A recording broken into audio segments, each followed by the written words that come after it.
Good evening, ladies and gentlemen. My name is Morgan. I am the stage manager for the Stage Select. I was told to come out here and inform you that Mr. Ham had some technical difficulties with his microphone. So for the first hour of the production, there may be some background noise that could be distracting to some people, but they did discover it partway through and were able to fix it. I do apologize, but we will begin the show now. Take it away, Mr. Gholson. Live from beautiful downtown Bastrop, it's time for the Stage Select, starring Julian Titus and Justin Ham. What could this possibly be? Seems a lot like a podcast, wonder what specifically. Talking about video games. With your hosts, you're in good hands, not more of the same. Now we'll jump right in. So expect the unexpected and more.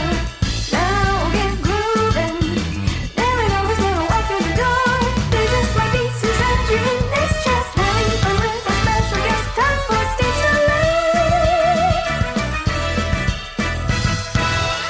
And here are your hosts, Julian Titus and Justin Ham.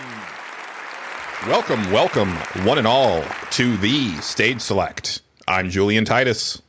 And I'm Justin Ham. I'm also here. And it's time to record this thing. Let's do it. Yes, we are in fact doing it. We're doing it. Actually, it's happening. As you're listening to it, we have done it. It has been done. It was successful, and now you're listening to it. Oh, listeners. I thought we could leave. I thought we could stop, but okay. Oh no. Unfortunately, that's not how the progression of time works, Justin. Well, I mean, it could work that way. We'll see. I mean, it could. We could just stop right now. We could just be like, no, let's do it, and let's not do it. And we could do that. We could just release this 57 minute or the 57 seconds of recording. Yeah, well, let's wait for 2 minutes. We'll just do this. I'll vamp for 2 minutes. I'll talk about what's a band that nobody cares about? Candlebox. We'll talk about Candlebox for like 2 minutes. I don't know much about Candlebox. I know I recently learned that the lead singer of Candlebox apparently has the same birthday as me, which is weird. And that's a fact that I know. I remember the origin of the band's name from your old podcast. oh right. I don't even remember that. That's how memorable Candlebox is. Yeah, someone they put a candle in the glove compartment of the car for some reason. Oh yeah, and that became the Candlebox. Right. Which seems like a really dangerous place to place a candle. And then I always forget what music Candlebox even made. What did they do? What was it? Let's see. I don't know, but our time is up. No. Oh, well, that's the episode. Thanks for listening. We'll see you next time. Oh, Far Behind. That was what they made. That was a song. I'm sure if I sat here and listened to it, I bet they're better than Seven Mary 3. That's a terrible band. Never gonna heard of that band. To be fair, I'm only dimly aware of the name Candlebox. Yeah, no, Seven Mary 3 is oh boy, not good. They made that Cumbersome song. Have you ever heard the song Cumbersome? I may have. I mean, I think we've been over this where I listened to a lot of music, but I never really retained like the song names or the band names. So the man, he has become cumbersome to his girl, and he has become cumbersome to this world, or one of the orders. That slightly rings a bell. This will be a thing where in editing, I'll listen to it, and then I'll probably send you a text going like, "Oh yeah, I remember this song." It's 90s as fuck. Like it is that type of music, but God, it was a bad song. Probably Julian's Jam is what that translates to. I mean, it might be. I don't know. I don't know though. Like it's like, listen, I'm a sucker for 90s voice. Like that's kind of my era of music where I was like listening to a lot of stuff or stuff that came on the radio anyway. And even that one for me is like, oh boy, I don't know about this one, guys. This is, I think that might have been the point where I was like, I think it's time to stop now. But maybe I'm wrong. Yeah. It is interesting. Like, I do find that fascinating about music. Is that like kind of every decade kind of has its sound, right? And sometimes it's more of like a musical motif, but in the 80s and 90s, like for certain things, it definitely started to be like a voice motif, right? So like, in the 80s, it was very much like all the hair metal bands kind of had like, it was like that voice, right? Oh man, it wasn't even it's not even the voice in the 80s. It's the beat. The beat of hair metal is the same beat in every song. Like, I'm not kidding. Listen to every hair metal song almost ever. You can't make me. It's the same beat. I know I can't make you, nor would I make you. You don't deserve that kind of punishment. But it is. They're all like, it's all Quiet Riot's fault. It really is. Like they did it like kind of first, and then everybody was like, "That's awesome. Let's do that too." And they did. And it's just because it's like a really simple beat. It's just, I don't even really know how to. I can't remember it right now, and I don't want to. I've repressed a lot of what that beat is, but it's the beat. It's the beat. Like, listen, and yes, the song, the voice as well, but like the beat, man, the beat is just like. It's that same beat in every song, just about. Like, they had nothing except for ballads. They would change it for ballads, and that's why like 80s ballads are still like, yeah, I guess that's fine. Right. Like those are the ones that are like, I guess they're fine. Yeah, I don't know. Dude, because they don't. I really miss the like those various like greatest hits type CD collections that would be advertised by, like the one that I'm thinking of is the 60s one where they would always get Davy Jones from the Monkees to come out and talk about it. Like, I love those commercials, fucking dude. Monsters of Rock and shit. Yeah. Like there's probably like, because there's certain songs where I have only heard the snippets from those commercials. And so in my head, like, they kind of flow from song to song, even though they're technically not related. Yeah. I miss that shit. Oh yeah. That is absolutely true. Hold on. I'm going to play for myself here. I'm going to turn this down a lot so I can hear what people are saying. I need to hear the beat now. And this is the origin of this was Quiet Riot. So I'm going to go to the origin. Like, Come On, Feel the Noise was like the origin of this, but I have to sit through 8 ads before it'll come on because that's YouTube now. Yeah. That's also the internet now. Boom, check. Boom, check, boom, check, boom, check. That's it. That's okay, yeah, because that's also in like a lot of the songs in Transformers the movie, the soundtrack. Okay, you could practice. Yeah, exactly. Yeah, it's that era. Yeah. I mean, you can put Twisted Sister over this. You can put just so many fucking songs over this, and it's the same thing. Yeah. It's their fault. It's your fault, Quiet Riot. You did this. And I'll let them pass because they were probably like one of the first ones to really do it, but it's not great. It's not great that it happened. We all had to live through it. I mean, there's also like synthwave, but like I think synthwave now came a long way from what it was in the 80s, but that's me. Yeah, I feel that like and I love synthwave, but like it's definitely like there wasn't a ton of that sound in the 80s. It's just that it's evocative of the 80s, if that makes sense, right? Yeah. Like, there's some of that in like the Vince DiCola like score for the Transformers movie, and there's probably a couple other things, but it is not something that I remember being ever present the way that like synthwave is. I always associate it with like Miami Vice. Like Miami Vice had a lot of that shit, and it's like, just kind of stuff. Yeah, a lot of movie soundtracks and shit had that stuff going on because it was the new thing. You got these keyboards and they're electric, and we can play them. Yeah, John Carpenter did some of that for some of his movies, right? Like because he did some of the music for his stuff. Right, and that's fine. But like new wave was a thing, but new wave doesn't always sound like what we would associate. I think that's where it gets mixed as well. Yeah. Well, they had new wave, and I'm like, new wave didn't really sound like that. New wave was not the best music in the world. And synthwave has definitely like kind of taken on a personality of its own. Yeah, it's its own thing. Yeah, and it's neat. It's a neat sound. Yeah. Not for everybody, and that's fine. Nothing is for everybody. No, not even Quiet Riot and or Candlebox. That's right. Or the Stage Select, not for everybody. Yep. Well, clearly that we went over as per usual. We went over our allotted time. That's it, everybody. Great episode. We'll see you next week where we'll maybe talk about one video game. Yes. Yeah.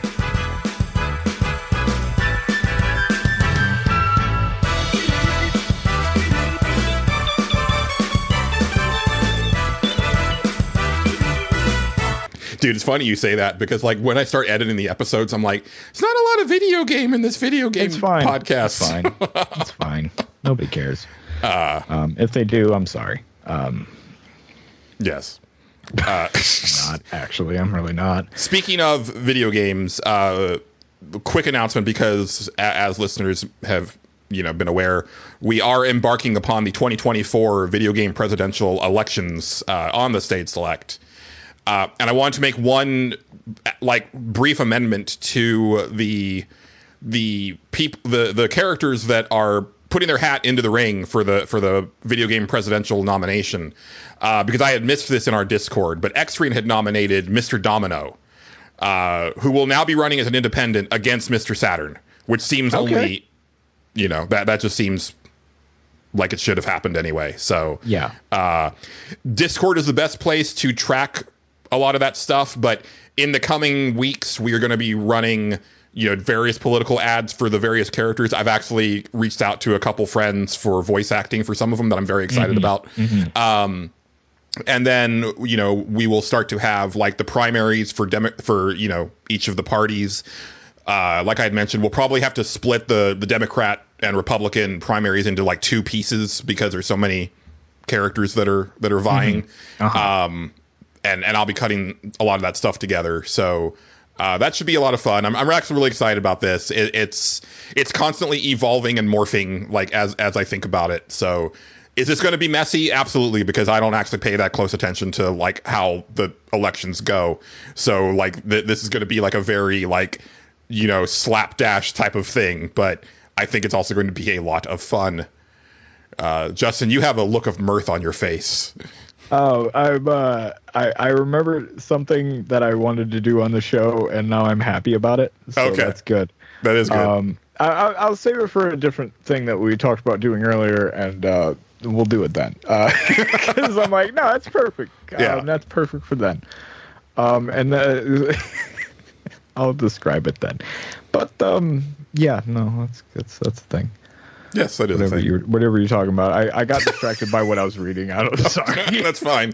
No, that's by this point the listeners are already like tuned out, so it's fine. That's kind of what I'm expecting. I mean, we sometimes we have to look at our phones, and that was the time. I looked at mine, and I don't regret it. It was funny.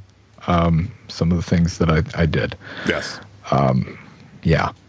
So, what are some of the things that you did, Justin? Well, it's been a week, Julian. It's been a week. For full transparency, the day after we recorded our last episode, my grandmother passed away. So it's been a week. Yeah. These things happen. She was 93. So, can't say I didn't expect that to happen at some point. But, still, a bummer. What are you going to do? Not a good play. I didn't realize that you'd told me before the show, so I didn't realize it was that that was a time frame. So yeah, that's that's been a full week of shit. Yeah, we recorded the episode. I went to bed. I woke up and got a text like, "Hey, not looking so great," and I was like, "Oh." Yeah. And then an hour later, it was like, and that's it. Yeah. I was like, okay, got it, understood. These things happen. Like I said, wasn't fully caught off guard by it, but at the same time, a bit of a depressing week. Yeah, you lived with her for quite some time too. For a little while there, and because she was old and I was trying to help out and stuff like that. So, is what it is. But now that brings up all sorts of other stuff. She to bring this back around to video games though, and one thing, she didn't want a funeral. And because she's funny, or she was funny. She's kind of like me, where she's like, I don't know, it just seems like a weird waste of time. Just save the money and go throw a party or something. Oh, mad respect.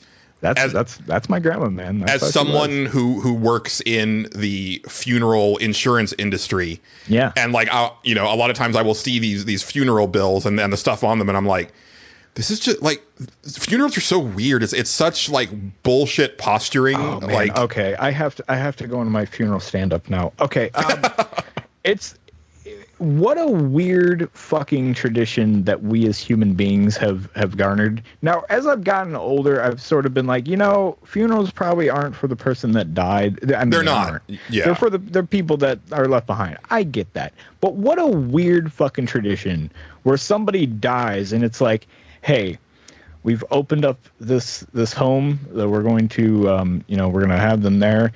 And for the 2 hours, we're just going to show you their corpse. Mm-hmm. Come look at it. There it is. It's like, come confirm that they're dead now. It's like, what a weird thing. Yeah. Oh, it's so and so much opulence attached to it as well. Like, no, yes. I'm honestly so like, I used to work at a landfill, and like, if I had my druthers, like I would say, like, just chunk me in the landfill when I'm gone. Like, it's so weird. It's so weird. But that's how she was. But I'm sure I've told this story on like our old show, but I'll tell it here anyway because it's video game related, and it's been one of those things that's kind of made me laugh throughout the week. When I was younger, I used to like hustle the shit out of everyone to get video games. Like I knew the hustle. Like I could talk my ass off to get a fucking game I wanted. My grandma could kind of see that I was like that a lot of the time and knew that I was doing it, but that is what it was.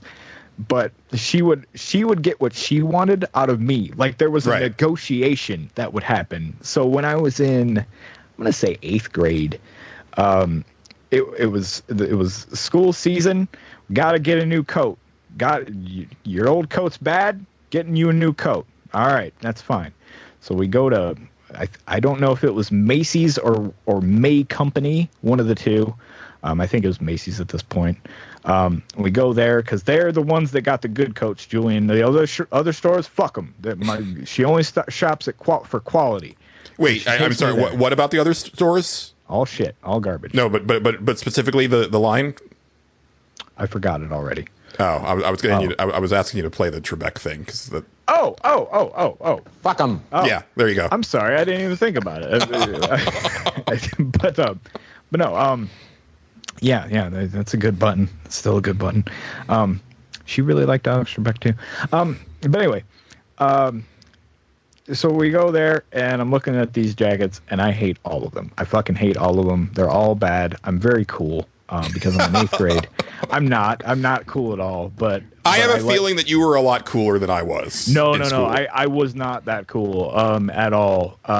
This was during my edgelord no, Limp Bizkit's a good band. You guys just don't even know. Like, and then later, and then a couple years later, like, oh man, what the fuck was I thinking? Oh, that was bad. What a dumbass I was. There are people in this world who only know you as that. Do you ever think about that? Like, oh, I'm sure, and that's fun. That's fun. But no, so we go to Macy's. We're looking around. And like I said, I hate every coat that they're showing me, and the ones that I like aren't warm enough, or quote aren't warm enough that you'll freeze to death in that. You can't wear that. It's not warm enough. And I'm like, all right, well, you know what? And so eventually they pick out this black coat, and it's the year 2000. It's the year like it's in the 90s or late 90s somewhere because I was in 8th grade. I'm gonna say 99, 98, somewhere around in there. Mm-hmm. I'm going to say 99. Because Limp Bizkit was around. It was probably 99. and they're going through, you know, these coats, and they pick out this really like puffy ass black coat. It was the thing of the time. People had these puffy ass jackets. They had like down feathers in them and stuff like that. They were warm. I'll give them that. That is the one that she had picked out. She's like, I like this one. I think you should get this one. And I was like, I fucking hate that. I didn't say that. But in my brain, I'm sitting there like, I am not going to wear that. You will never make me. I will just wear my old jacket till it fucking rots. And we got into it a little bit. And so we took a breather. I was like, okay, I'm gonna go over here. I'm gonna look at stuff because they had other stuff they wanted to look at. So I went and did the one thing that I always did, and I went to fucking. I want to say it was GameStop at the time. I think I went to GameStop. Not Funko Land. No, we didn't have Funko Land. We had Babbage's. It was either Babbage's or GameStop at the time. It might actually have been Babbage's. I'm not sure when it swapped over. It doesn't matter. They're basically the same thing. Yeah. But I'm like, well, I'm gonna go look at the video games, and I get there and I'm like, oh right, WrestleMania 2000 just came out. I should get that. Like, I should get that. I'm pretty sure it was WrestleMania 2000 because I know it was one of the Aki wrestling games, and it like just came out like this timeline is lining up. Yeah. And I'm like, I've been trying to line up the time. I'm like, because I've been like, what game was it? I'm like, I'm pretty sure it was one of the Aki wrestling games. I'm pretty sure it was WrestleMania 2000. And I'm sitting there like, oh man, I really want to get that game. How do I get it? And so I'm sitting there stewing over it. I'm like, okay, I'm going to try to ask for it. I bet they're going to say no, but I'm going to try anyway. So I go back and I'm like, Grandma, I really want this video game. It just came out. I've been wanting it for a while now. And they're like, well, listen, I will buy it for you if you fucking get this coat. And I was like, you got yourself a deal. And so I got this. I compliment you on the negotiations there because that's an N64 game, so that is not it was not. Yeah, it was like slight purchase. Like $60. Yeah, for sure. And so I got my WrestleMania 2000, and I was happy. They were happy because I got a warm coat. Mm-hmm. I still hate that coat. It was. I remember the first time I wore it because I think it was the only coat I had at the point. My friend immediately goes, "Look at you in your puffy ass jacket." I'm like, I know, but I got WrestleMania 2000 out of it. So I've been wearing the same winter coat since like freshman year. That's impressive, man. And I've never washed it because I don't know how to wash a coat. Yeah, I don't either. But it's also I live in Texas, like, so dead to me. Yeah, it's not like it gets used. Yeah, that's true. That's true. You don't have that problem. See, here I wear mine like every day. Yeah, I don't think that I have actually had a reason to wear it since the pandemic because I didn't do any traveling after 2020 because I would go up to the Springs, right? Yeah. But the times that I've been to the Springs since 2020, it has either been in the summer or it's been mild enough because climate change that I haven't needed the winter coat. I've just had my jacket. Yeah. So that's my video game story about my grandma. No, that's great. I love that. Yeah.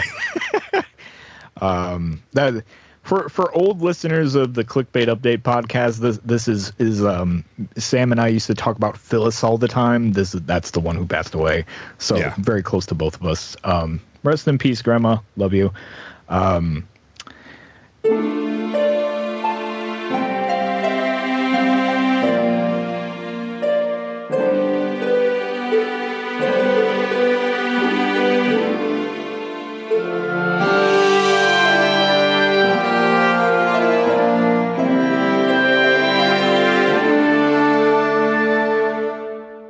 that's that. Other than that, Julian, I've been playing some other video games. Some actual video games to take my mind off things. Yeah. Video games are really good for that. They are. That is one of the things that I love about them. They are very good for that. So I was playing. So, I said last week, I was like, man, it's going to be Tennis and Eiyuden Chronicles. And guess what, Julian? It's Tennis and Eiyuden Chronicles. 'Cause I played what is the name of this? Top Spin 2K25, I think is the name. Oh man, it's So there's a 2K joint. It is a 2K joint, unfortunately for us all. Now,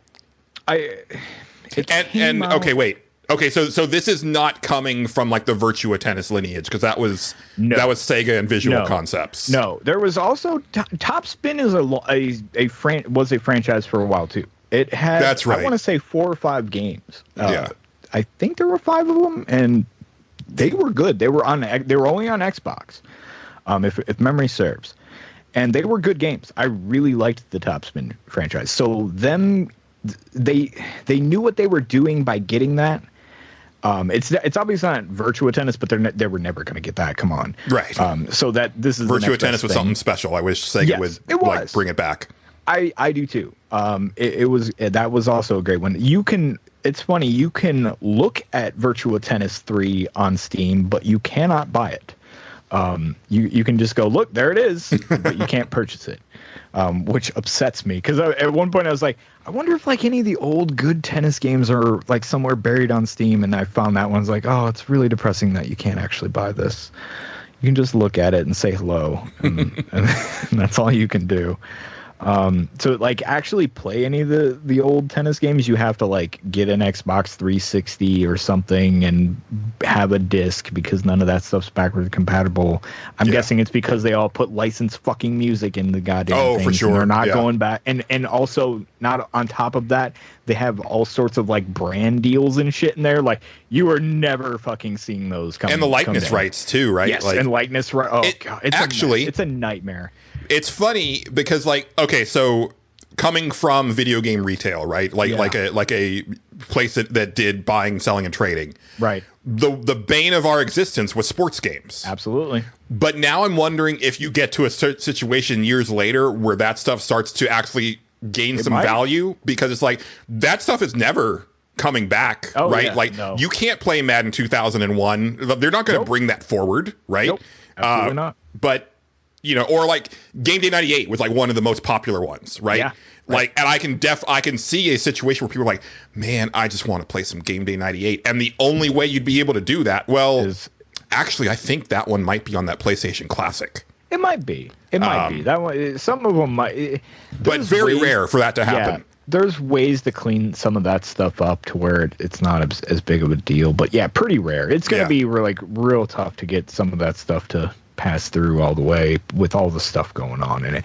I imagine with football, especially PlayStation football game, your likeness stuff isn't that big of a deal, because like it was a PlayStation game, unless they were using the actual photos, and they might have been. I don't know. I don't remember those. Yeah, I don't really know how likeness rights type stuff works. I don't either, you would think that would be the same thing as like music stuff, but I don't. Yeah. I've never actually heard of a game getting delisted because that's not true.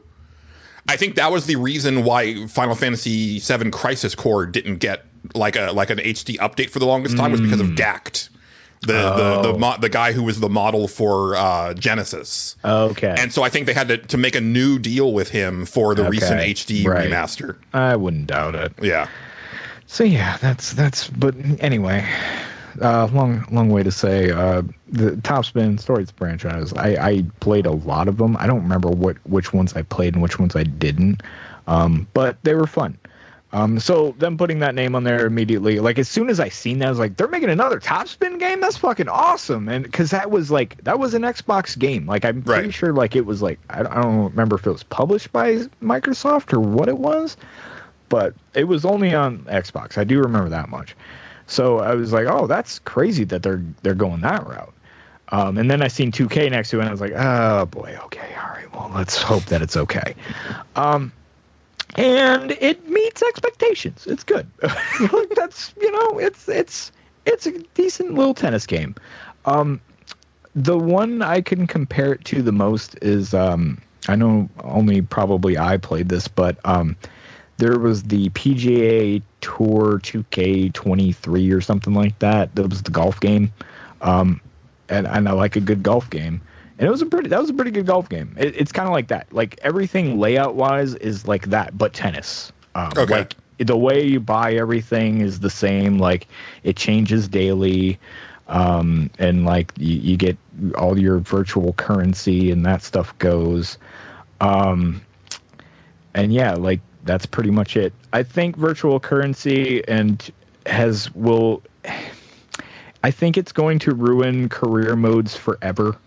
Unfortunately, because like we're like you play this one and it's fine for the most part. You get enough to do the things that you want to do, but you never quite have as much as you really wanted to, right? Like I want to buy all this stuff, but I can't, and I have to play like way more than I probably should have to get it. Right. Whereas like a lot of that stuff was like, yo, I played like one tournament and now I can get all this stuff and now I'm this much better, and it progressed like you felt like it should. Where this one is like, no, you're gonna be doing this for like days to get where you want it to be. Like you can get like a shirt if you play it for a day, and it's like that's cool, but you're not gonna get all this other stuff that's like gonna make you actually better or whatever. And it's like, oh. I guess I got to pick my poison here, and that kind of sucks. Yeah.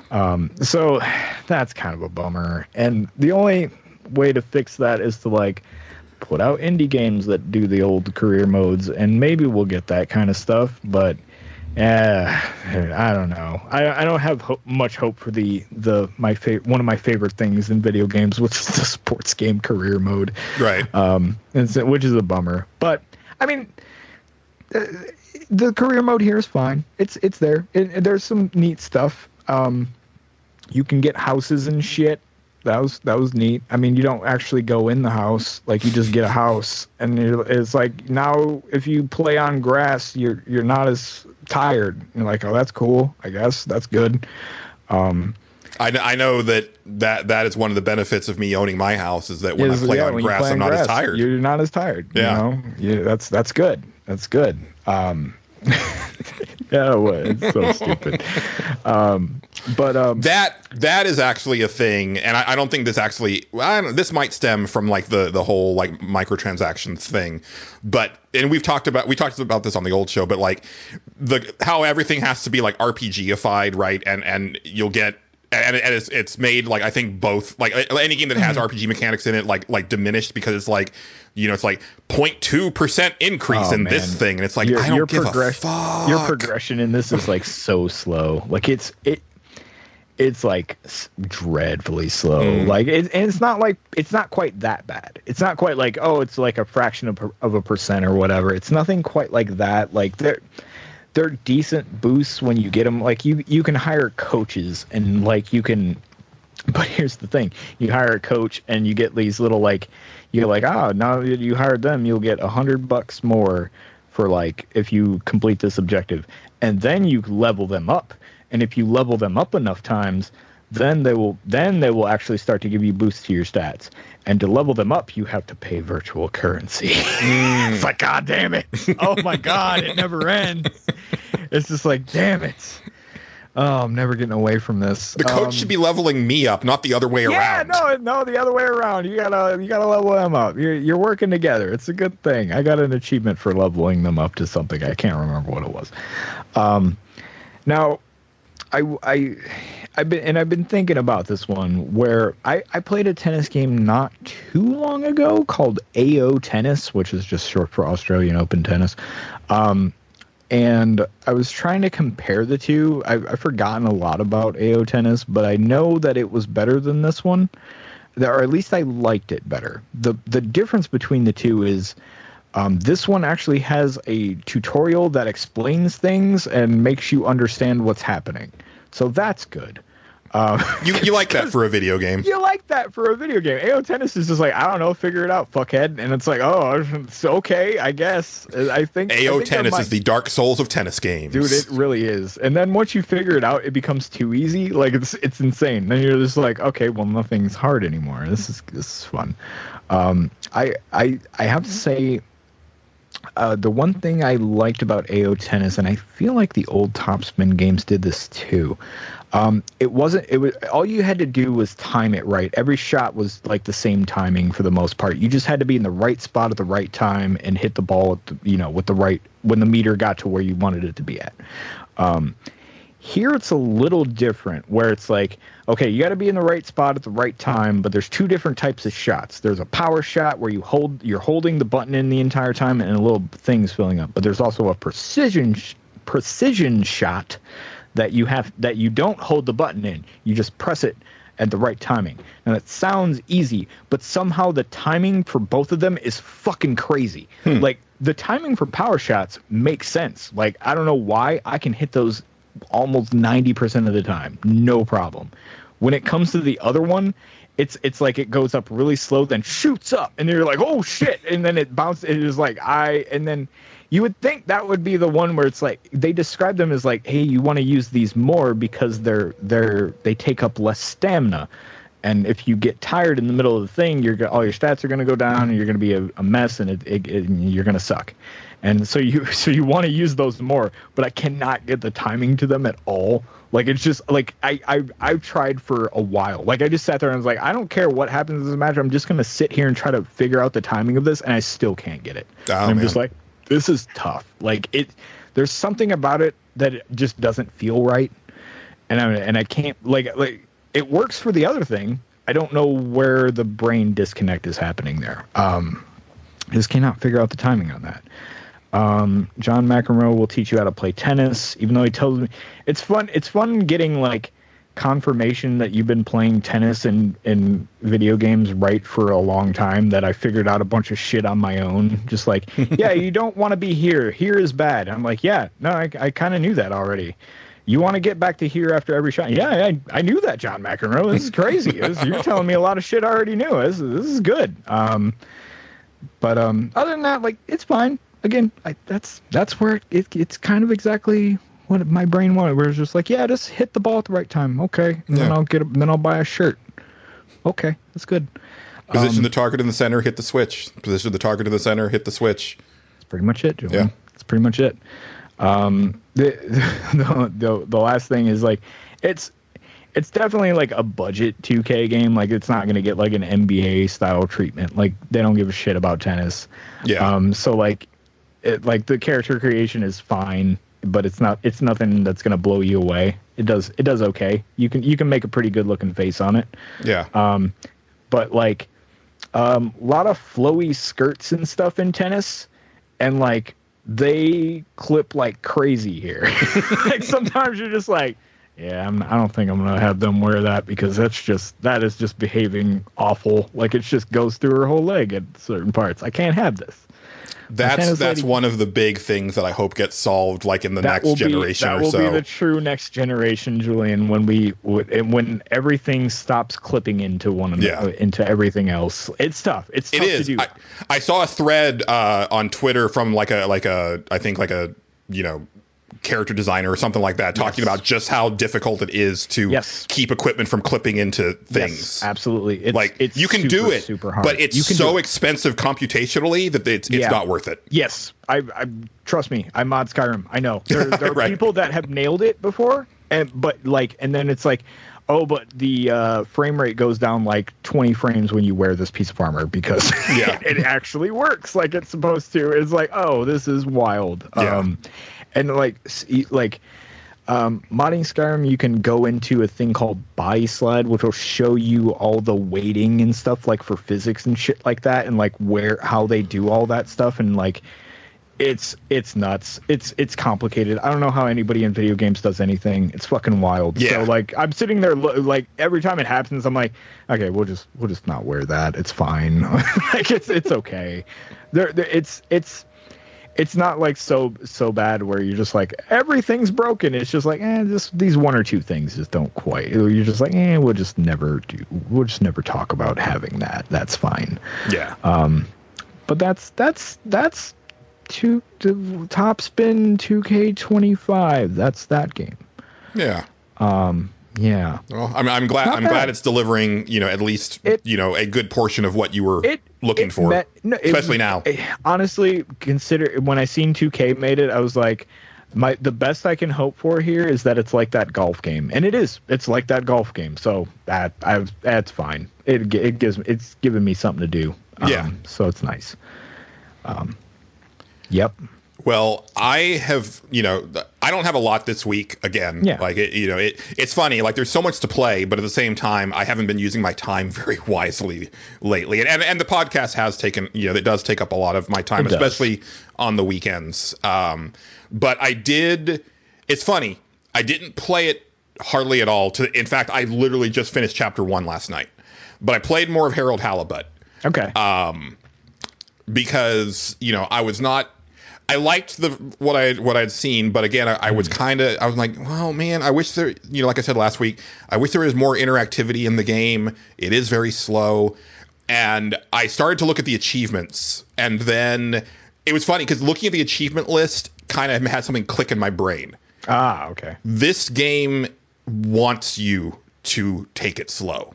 Okay. Like, it is baked in. There is an achievement for beating the game in over 15 hours. Oh wow! Right. Okay. And then and to that end, there's an achievement for watching the in-game television for 10 minutes, which that's a long time to sit there watching like a Turkish telenovela. Yeah. And with no subtitles, mind you. It's just good. That's how God intended it. Yeah. Yes, but that is this game. It is very much a stop and smell the roses type of game. Gotcha. I still think that the walking speed of the character is ridiculous, and that should have been sped up a little bit. But it really helped me sink into what this game is trying to do, right? And it's interesting too because so there's a part where you go to like the arcade, right? And arcade in the older sense of like a place where there's various shops and, eateries and stuff like that, right? Like a more communal thing. And there's a like little cafe that you can go into there. And there's always these two people that are just sitting there, and like you can keep going back and they'll have like a different thing that they banter about. Okay. But the vibe of it is so very much like certain specific parts of Letterkenny, where it's just kind of like there's a certain like, it's really hard to describe if you haven't watched Letterkenny, but it's that. Okay. It's a certain cadence to the dialogue back and forth. Yeah, I think I know what you mean. And the writing and stuff like that. And it also reminds me a lot of like, and maybe this is just because I never lived in a small town, but it reminds me a lot. Letterkenny is a show about a small town. I'm sorry, you aren't John Cougar Mellencamp? I'm not. No. No. Much to my dismay and chagrin. Well, I feel scammed, but that's okay. But like it reminds me of Northern Exposure, which was like a show that I used to watch with my mom in like the 90s, which is about a small town in Alaska, because there's just like a certain weird vibe about the people around there, and that is very much this, where it's like, you're only seeing like a very small like group of people. I get the sense that there's actually probably like hundreds, if not thousands, of people living in this spaceship underwater, but you're only seeing a handful of people every day, right? And so it has that like small town vibe of, oh, did you see what so and so did? Like that type of thing. Right. And I'm digging it for that respect. And also like as I got into like towards the end of the first chapter, I was like, okay, no, I am actually really in now. Like I really want to see where this goes. Yeah. But there's also I'll tell this real story because I appreciated this. Piggybacking off of like the idea that the game wants you to slow down and experience it in like on its terms, right? Yeah. There's a part, because one of the achievements in the first chapter is like, go back to like the scientist that you work for and keep her up to date on every step of your quest for finding this item, which means a ton of backtracking. You have to go all the way back, talk to her, let her know what happened, then go back to where you were, that type of thing. Right. And it's like, okay, they really want you to slow down. But there was a part where, I take this item to this other scientist to have it analyzed, and she sends me a message on my PDA saying that like she's done with the analysis. So I walk, I go back into the tube, I go down to like her section of the lab, go talk to her, and she's like, what are you doing here? Like, we have a tube system for a reason. I already sent the stuff off to your boss. Like, it would be ridiculous if you just if everybody was just going back and forth constantly. And I was like, okay, golf clap game. That, that's good. That was a good bit. Clever. That's a good bit. Yeah. And I did get an achievement for it. It's like, for like attempting to get it from her first, but like, yeah, like, okay, I know what you're about, Harold Halibut, and I'm kind of here for it. So yeah, that's all right. Yeah. I continue to be very interested in it. It's going to be a slow burn, I think, not just because it's a slow game, but because like I'm playing it in like very small increments, so it might be a thing that I don't see credits on for a few months. Why not? Unless it just like grabs me by the throat at some point. I'm like, oh no, I gotta see what's happening next. It's possible. You never know. We'll see. But yeah.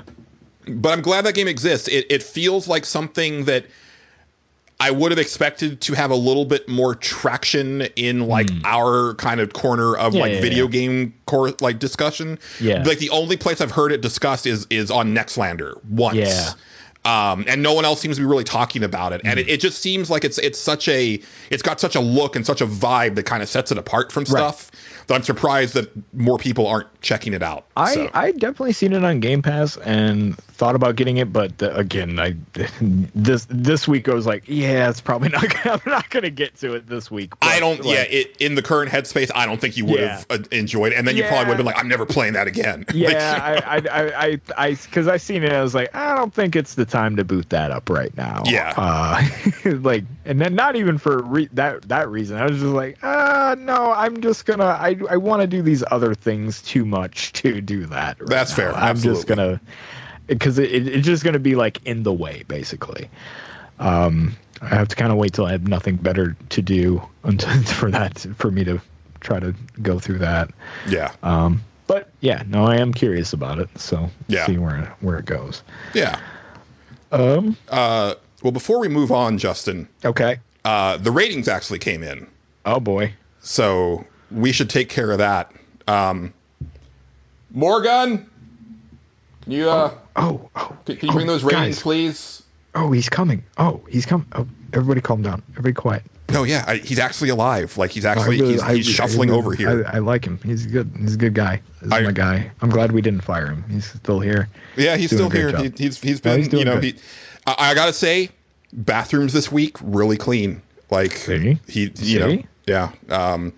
Got my. I mean, he's used to the poison swamps, so that is true. Yeah. You can never get those clean. So now that he's like got something that he can actually keep clean. Don't mention the poison swamps. He will go on and on and on. Maybe I want him to do that. Yes, Mr. Titus. Hello, Mr. Ham. Hi, how you doing, buddy? I'm doing all right. That's good. I'm struggling to put down Daryl Strawberry facts, but I will do it, Mr. Ham. Oh, no, it's okay, man. You take your time. He was an interesting guy. There's a lot to take in. It's okay. Yes, I'm learning a lot about the bases ball that your people enjoy. Enjoys it doesn't matter. You got things for us? That's good. Yes, Mr. Titus. Here are the ratings. Oh, thanks, Morgan. Yeah. We got a couple this week. So real quick, I had put out we had put out like this like kind of behind the scenes video on Patreon, kind of talking about the show and stuff like that. And Bookie had actually put a comment in there that was really interesting. Like he linked me to a podcast that basically exposed that, like, as far as discoverability, ratings and reviews on podcasts don't do jack shit. Yeah, that sounds right. Yeah. But I still really like them, and I still encourage people to send them in. It makes us feel good, but also I actually do check, like, when I look at a new podcast to see, right? And to me, it's like there's an air of legitimacy if it's got like a decent amount of ratings and reviews. It does.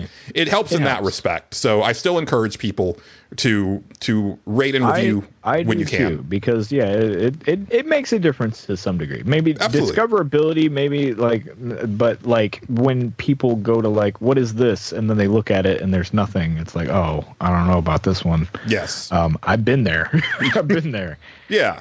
And again, now that it's easy to actually review like off of like the Apple Podcast app, like on an Apple device, like that makes it a lot easier. Like that was my thing for years. Like for years, I had not reviewed some of my favorite podcasts because like, oh, I gotta get on the computer and log into iTunes and blah blah. It's like, but now like once I found that out, I was like, I went on a tear and I reviewed like No Cat, Gamer Looks at 40, Sound Tracker, right? Like, it was really fun. So this one actually comes to us from Podcast Addict. I see you out there. We have one review on Podcast Addict. Nice. From Geek Wearing Shorts. Okay. And it says, based on where Julian and Justin took their previous show, I'm extremely excited for the batshit insanity they have planned. And the video games, that's the real reason to listen, especially when they start talking video game music.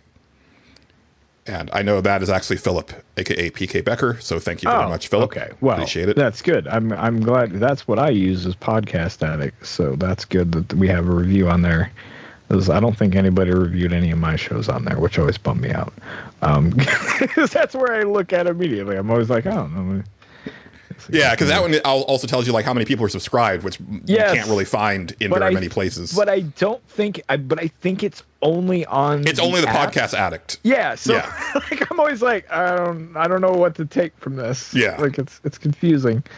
Because I think Nerds Without Pants we had like a 100-something subscribers on podcast or followers on Podcast Addict, but I know that was actually separate from wherever else people were listening to us. So it's hard to say. Man, podcast metrics are so weird. They sure are, Julian. They sure are. You know what, Morgan? Why don't you take this last one for the ratings? Yes, sir. I'll get right on that. This is from Inner Demon Zero. It says, games, goofs, and maybe pants. The review says, I've been a listener since the Nerds Without Pants, and they finally put on pants. At least I think they did. I'm not really sure. I'm about as sure about that as I am about what's going on, or what's going to happen in every episode. There's a fun surprise in each one, whether it's a recurring bit, insightful... Oh, God damn it. It's okay. Hold on. Let me just grab this real quick. Insightful conversation or a brand new bit that becomes a new favorite. I'm looking forward to seeing where the show goes. Yeah. Ooh, he dropped a helmet this time. Well, Fuck him. Yeah. Yeah, it's okay, Morgan. I'll just kind of we'll see you later when you wake back up. Julian, we're going to get that armor set eventually. That's what we're going to do. Yes. It's going to happen. Slowly, he's going to drop One everything. One day. And we're going to look like Morgan. And we're going to go, I don't know, fight a dragon or something. Yeah. It's a low drop rate, but I have faith. It is a low drop rate, Yeah. But we're going to grind this out. It's going to be okay. Yeah. What are we doing? What are we doing, Justin? I don't know, man. I don't fucking know. Yeah, I'm just here. I don't know. What do you want to do now? We can do stuff. Yeah, I mean, I've got two other things to talk about. One of them I am saving for the end of the show for reasons. So okay, all right. You save one for the end of the show. Yeah. Okay. I don't know. You want to go to space real quick? You want to do that? Man, going to space sounds good. Okay, let's do that. Let's get in. We'll get all cozy and we'll go to space. You can put on that puffy black jacket. It's cold up there. It is cold up there. I got a new jacket I bought it at Macy's. And it's, you know what? Let's go to space.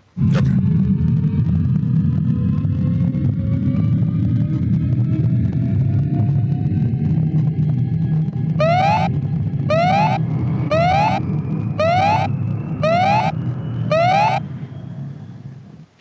Wow, Justin, that was a rocky trip to space. A lot happened on that trip. It wasn't great, Julian. Oh, it wasn't good. On the way up, I thought we might actually die. Yeah, I thought we might actually die too. And then I was like, I need to have a cigarette. And you were like, don't do that in space. Everything will blow up. And I was like, you're right. Yeah. But I really don't care. Fucking USB cables, guys. That's all I can say. Yeah. Yeah. You wouldn't think that you would have a lot of use for a USB cable in a spaceship. You'd be surprised. You'd be surprised. Of all the things that could go wrong in a spaceship, you would not think it was that. But it's that. And, oh, wow. And then you check, because your mind goes, check everything else first, because it's probably one of the dumb things that you know. And then you think you have backups for these things, and you do. You just can't find them because you're an unorganized monster.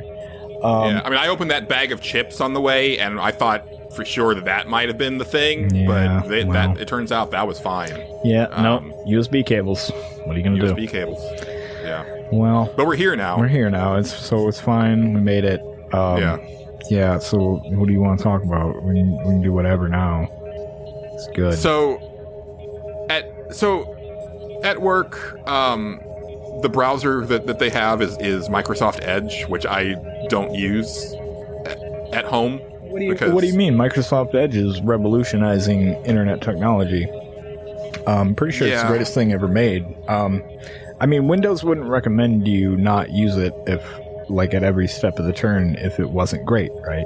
That's true. Also, just friendly PSA to listeners: go get the Microsoft Copilot off your shit as soon as you can, because they just like kind of stealth that in, and fuck that. Yeah, I don't know if I have that on here. Now that you mention it, I'm like, oh, I don't remember if I have that. Anyway. So, when I have to, like, open up, like, I'll open up the browser to, like, clock in, because we clock in online through an app. But also just, like, whenever I have to bring up anything, right, like, the browser, like, it'll go to, I guess it's the MSN homepage or whatever counts for MSN anymore. There's no URL, which is extra weird. It's just a page. And I'm assuming it's curated by Microsoft because it's Microsoft Edge. Mm-hmm. And I don't know what's wrong with the people there, Justin. What do you mean? So, like, it's a bunch of, it's a lot like the old, like, Yahoo News front page type thing. Like, it's that type of thing, right? None of it is ever, like, actual, like, usable news. And the articles are, they're of, like, in maybe 4 categories. They're really big about fast food menu items. Oh, they love talking about that. Yeah. Lots of talk about Ozempic. Like just for and against, just all sorts of shit. They Ozempic every day, all day. Sucking Mark Cuban's dick. Okay, fair. Like there's always an article about, oh, well, this is what Mark Cuban would do if he was starting out today. And I don't give a flying fuck what Mark Cuban would do in any situation. You speak for yourself there, but Yeah, goddamn. And I forget the other category, but it's all that shit. And I never click on anything, but but every time that I open it up, I just kind of sit there for a second with, like, my mouth agape. Mm-hmm. But I guess it's also just kind of the internet now. The internet really, like, went down the shitter, like, in a very quick pace in the last few years. Well, Justin, I don't know if you noticed. I mean, it's been a slippery slope for a long time, Julian. But no, but like rapid decline suddenly. Yeah, that's fair. I don't know if you've noticed, like, the quality of looking for information. Yeah. Or obviously, like, the AI shit, right? Like, right. It's getting better and better, and so it's getting harder and harder to tell. But you can still tell. Right? Yeah. Like, I think I'm developing a pretty discerning eye for it. But yeah, it's weird, man. Yeah. It is. Everything is weird. So I've been. So I think I don't remember when I told you this. I think it was after we got done with the podcast last time, where I, like, scrolled through notes and I was like, man, I got some stuff in here from, like, 2016. Oh, right. Yeah. And I've been, and that has had me curious as to what some of it was. And I've tracked down some gems from before I ever started podcasting. So I'd like to share some of that. These are this is a note called RFW, which stands for Really Fun Wrestling. That was a wrestling thing I was going to make. It was just very fun. It was very fun. So this was the the creation of Ricky Winterfresh as a character. Oh, okay. This is where this came from. I have the original outline of what their character was. It was just fresh as breath in pro wrestling. Weaknesses include garlic and onions. He eats lettuce sandwiches and brushes up to 10 times a day. And his finishers are the spearmint mist and the double mint drop. Pretty all right. There's some that aren't very good. Have you ever made him in a game? Yes, I have. I have made him before. I haven't made him in a long time, but this was what that was. I was basically writing notes so that I would, because I was like, I'm gonna map this whole league out.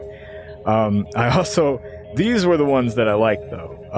These next ones because Ricky Winterfresh is a star, but these other ones are hilarious that I completely forgot about. I had Walter the Weatherman Wilson. He was an Al Roker-esque weatherman who gives forecasts of pain. Which that's just money. That's just really it's gonna good. rain. Yeah. His finishers were the cold front kick and the extended forecast, which I don't remember what that was, but that's what it was. It's a good finisher name. Yeah. Here's my personal favorite one. It's just a character called the Thrill Rider. And he's a theme park enthusiast who rides roller coasters and never uses hands. That's it. And that's my favorite thing. I don't know why I find that so funny. That's his whole gimmick. He just is a roller coaster guy, and he does not hold on. That's what he does. His finishers are the complete stop. That's it. And then I just wrote a couple other names, the Midnight Snake. I don't know what his gimmick is. I even write that. I don't know what his name is, but I just really like the name Midnight Snake. Mm-hmm.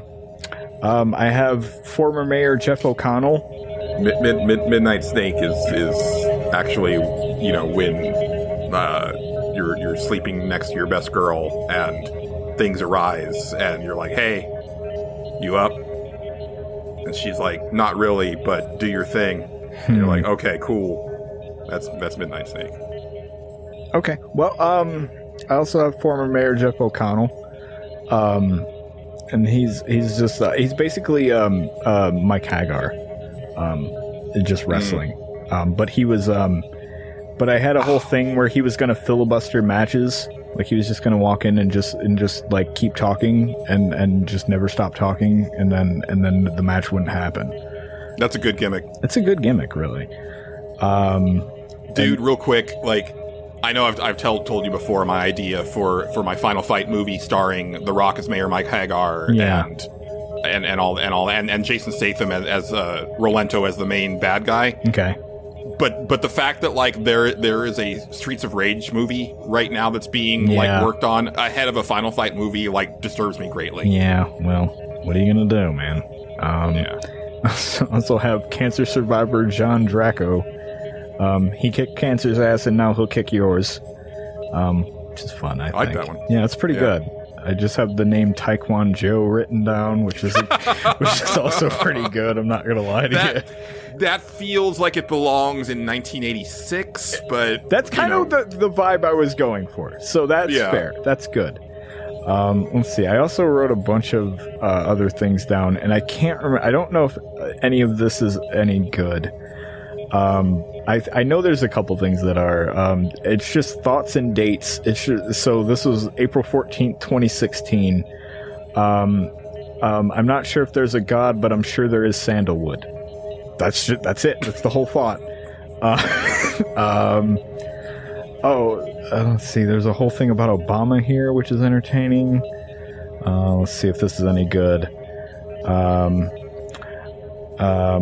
Here's one. I regret telling the girl I work with that you can't eat plantains raw. I think I should have let her live the dream that they were just weird bananas in disguise. This one actually made me ugly laugh the other day. To steal. I wonder how many years I can live without ever personally owning a shovel.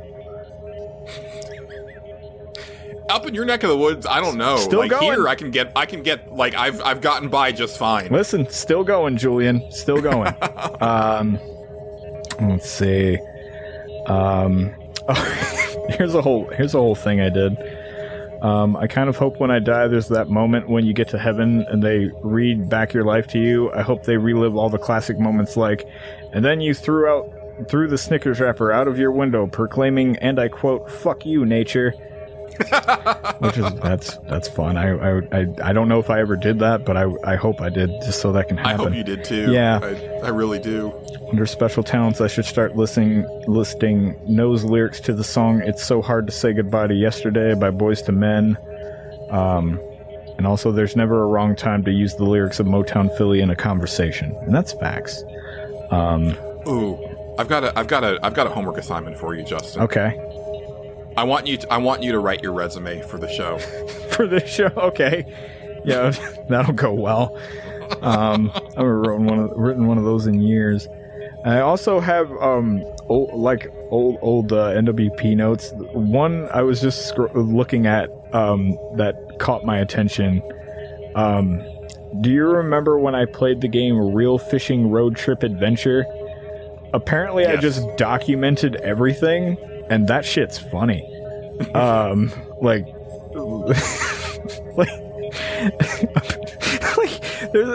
There's just a guy whose name is Mr. Shopman. He's just Mr. Shopman, and he's a weird asshole who I distrust, apparently, in these notes. Let's see, what else is here? Shopman tells us... I'll just go through it, fuck it, let's read it. Fucking Sean, Neil, and Alice, this is quoting, fucking Sean, Neil, and Alice all are in the University Fishing Club, and they go to a museum and see a painting of the elusive fish. They also meet a man who is obviously the artist of the painting, but won't tell us that for some reason. I made a lot of typos in that note. His name is Mr. Shopman, and he's a weird asshole who I distrust. Shopman tells us about a fish called Legend, and now we have to clean up the water so it'll show up again. Also, he gives us an RV and tells us to go catch fish and take their pictures. I assume for masturbatory purposes, which that's probably what was happening. Again, I do not trust this Shopman, and I am afraid for Alice's safety. Also, night 1, Sean calls Alice fat. She is not. Sean deserves to be unhappy. That's a fair assessment by 2016 me, or whenever this was written. The next day, we catch a fish and give it to Shopman, who buys our picture of it. Again, I assume it's a fetish thing. Now we have to catch a bluegill, which are basically trash fish. I know this as a fact. That is true.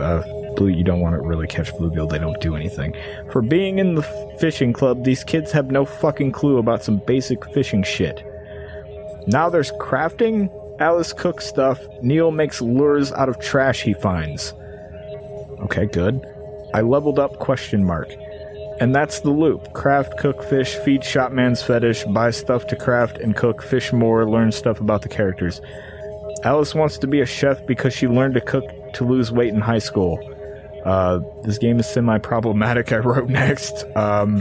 Next, ocean fishing. Neil almost drowned at a beach as a kid, so he's scared of the ocean because dumbass Sean bumped him into the water trying to show off to some camp girls. And then I guess Sean saved Neil, and so everything is fine. That's the end of the notes. That was a video game I played. Yeah. Oh. What? Yes.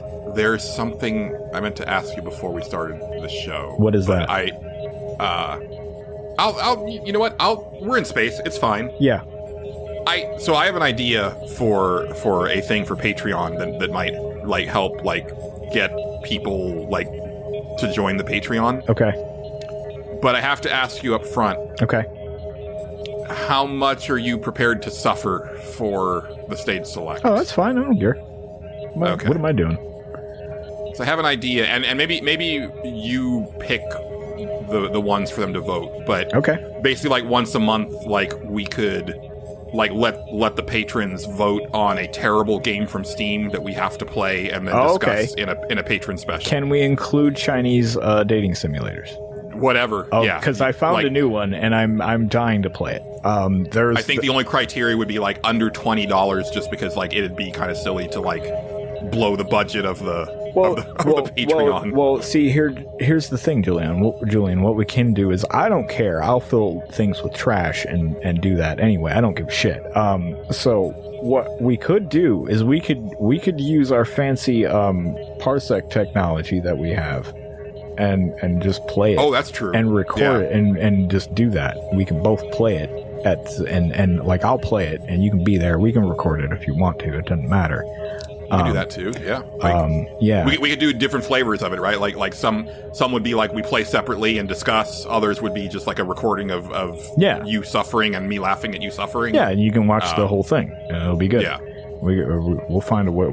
Maybe we can even put the video of that out, and it'll be okay. I don't know. Yeah.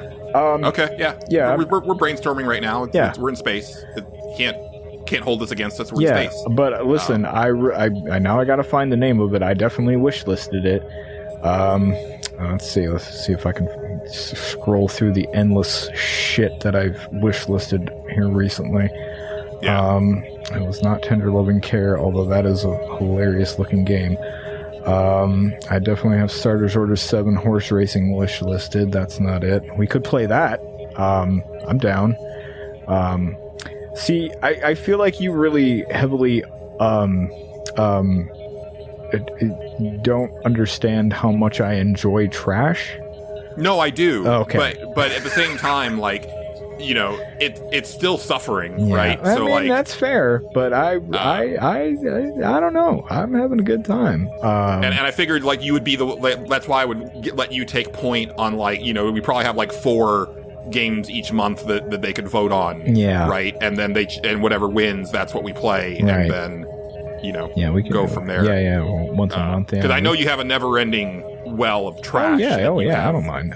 You know, in the wings. Like I said, I might just play this Chinese dating sim because I'm working on I'm gonna play them all. I have to. Yeah. It's required by law that I made up.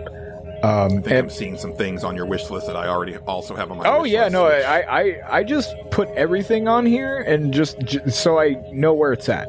Like there, some of them are awful. Like some of them are this is terrible.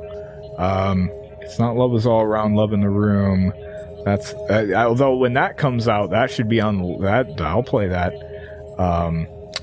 Here it is, My Destiny Girls. This is the newest. It's not newest.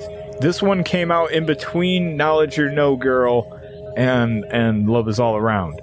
Okay. And I have possibly yet to play from the same company, but we're not sure. This is Epic Dream Games, so I don't know what else did they make. Let's find out. It won't let me click that. I feel like maybe these are all from the same company that's like working for the Chinese government, but they're all shell companies. No. They're different. You don't know. They're probably the same company. Yeah. I gotta play it. I have to do it. Apparently, looks like recommended quite a bit. It looks, people play these. They're like me. They've rated Knowledge or No. Okay, somebody. This is RRRIP RIP Gaming. Okay, they've reviewed this game. They say it's good but still better. Number 1 is Knowledge or No Lady. Number 2 is Love Is All Around, and this is the worst one according to them. That's their rating. Okay. So far, I disagree with their rating because I think Love Is All Around is better than Knowledge or No Lady. It's just my opinion. Yes. And we'll see where My Destiny Girl shapes out. I don't know. We'll have to find out, but I want to play it. I probably will play it. I'll probably. All right, so let's keep that in mind to workshop it. All right, I won't play it yet. I'll keep it there. I'll just stay there. Yeah. But I also feel like those games are like of a decent quality. Like I'm thinking like trashier. Oh, you like, you want like Oh, you want like what was that, like Animal Farm? Animal Doctor? You want Animal Doctor? Yeah, like I mean, we could just play Animal Doctor. Well, you've already done that. Like, I mean, you know, but you've never seen it. But I'm thinking that level of garbage. Okay, all right, okay. Yeah. Animal Doctor level of garbage. Okay, would okay, yeah. Okay, that's fair. Yeah, well, I'm down. We'll do it. Yeah. You know, we'll we'll kind of flesh it out a little more. Just make sure it's not like a some sort of Bitcoin miner, and we're good. That's right. Yeah, that's why I'm kind of going to leave it to you to like find the ones to vote on. Okay, I do want to. I have Manor Lords wish listed. That actually looks like a good game, though. I hear there are a lot of people are talking about that on Twitter this week. Yeah, it came up on like a news story, and I was like, that actually looks kind of cool. So I might try that out. Ooh, Nightly Passions came out. That's one of those. Oh, I've played that, or I've played a version of that. Yeah, I was gonna say that's one of those itch games that I was like, that's never gonna come out, and there it is on Steam. Is it in early access? Let's find out. Well, we'll. No, I'll talk about that later. About whether or not something being called 1.0 on Steam deserves to be called 1.0 on Steam. Yeah, you'll have that. But this one is not in early access. So, wow, interesting. Yeah, that one had an interesting like combat system that's kind of it looked like it had like Slay the Spire. Yeah, it looked like it had a lot going on, and I remember being interested in it. But they also kind of like said that like it's pretty close to getting done, and I was like, oh, maybe it'll. But then again, it's one of those. So my faith in that goes up and down. Mm-hmm. Sandland's out? I didn't know that. Yes, I saw reviews this week. I do want to pick that up. It sounds like a really solid, like good game that I'm interested in. Right, like nothing stellar, but that's fun. Toriyama's last thing, and also that he probably worked on. Yeah, probably. Well, I mean, he probably worked on Dragon Quest 12. Also, Saga Emerald Beyond is out. I think that was the Saga series from Square Enix. I've never been a fan. Me neither, but I remember seeing this one in. Oh wait, this one did look interesting. Yeah. Remember, we were kind of like was the one with like the girl in the hijab with the rocket launcher. Yeah, it looked. Yes, exactly that. I was like, that looks fucking unhinged. I kind of want to know what's going on there. So that's the only reason I mention it. Because I'm with you. I don't give a shit about the Saga series at all. Yeah. But this one might be okay. You know what? I'm going to wish list it so I don't forget about it, or else I'm just going to immediately forget about it. Man, what a packed year for RPGs. Yeah. Holy shit, seriously. Dude. Seriously. It's kind of wild. Yeah. Oh, boy. The Story of Eve 2 is out. I know we're all itching to play that weird hentai game. I played the first one. I don't recommend anybody do that. But I'll probably play this one, too. What do I have better to do other than laugh at a video game? See, those games you can't play because then you can't record them. Well, I mean, you can record audio for them, but you can't do, Also, I'm not doing that with you. No offense. No. That's I mean, not that anything's going on with me. I'm just. No, but you don't. You'd have to hit the Shasta McNasty button so many times. All the time, and I can't. I just can't. There's only so many seasons of Shasta McNasty. I think there's like 2, maybe. I think there's 1. There might be 1. Yeah. Which that might be how I end up like defeating the Shasta McNasty button. Is you get through all the seasons and then it has to become a different show. Right. It'll still be the Shasta McNasty button, but it'll be a different show. Okay. Yeah. That makes sense. Yeah. No, it does. Yeah. Well, that's it for space. Right. Let's leave. Yeah, I think we should go home. Yeah, we should go home. Yeah.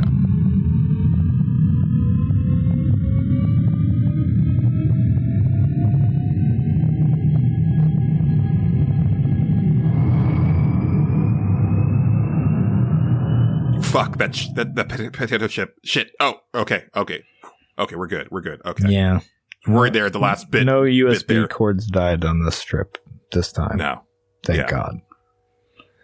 That was man. For a second there, I mean, that was literally as tense as Apollo 13. Like actually as tense. Sure. Literally as tense as that, Justin. Sure. Like, what happens to us going to space was just as serious. Yes. Yes. Absolutely. They should make a movie about this podcast. That might be the worst movie anyone's ever watched, but sure, they should do that. Now I'm just scrolling through Steam like a crazy person, so I'm gonna exit out of that. Yeah, go. Yeah, I've given you the food for thought. I'll let you kind of chew on that and figure some stuff out, and we'll maybe roll that out in a month or two. Okay. Yeah.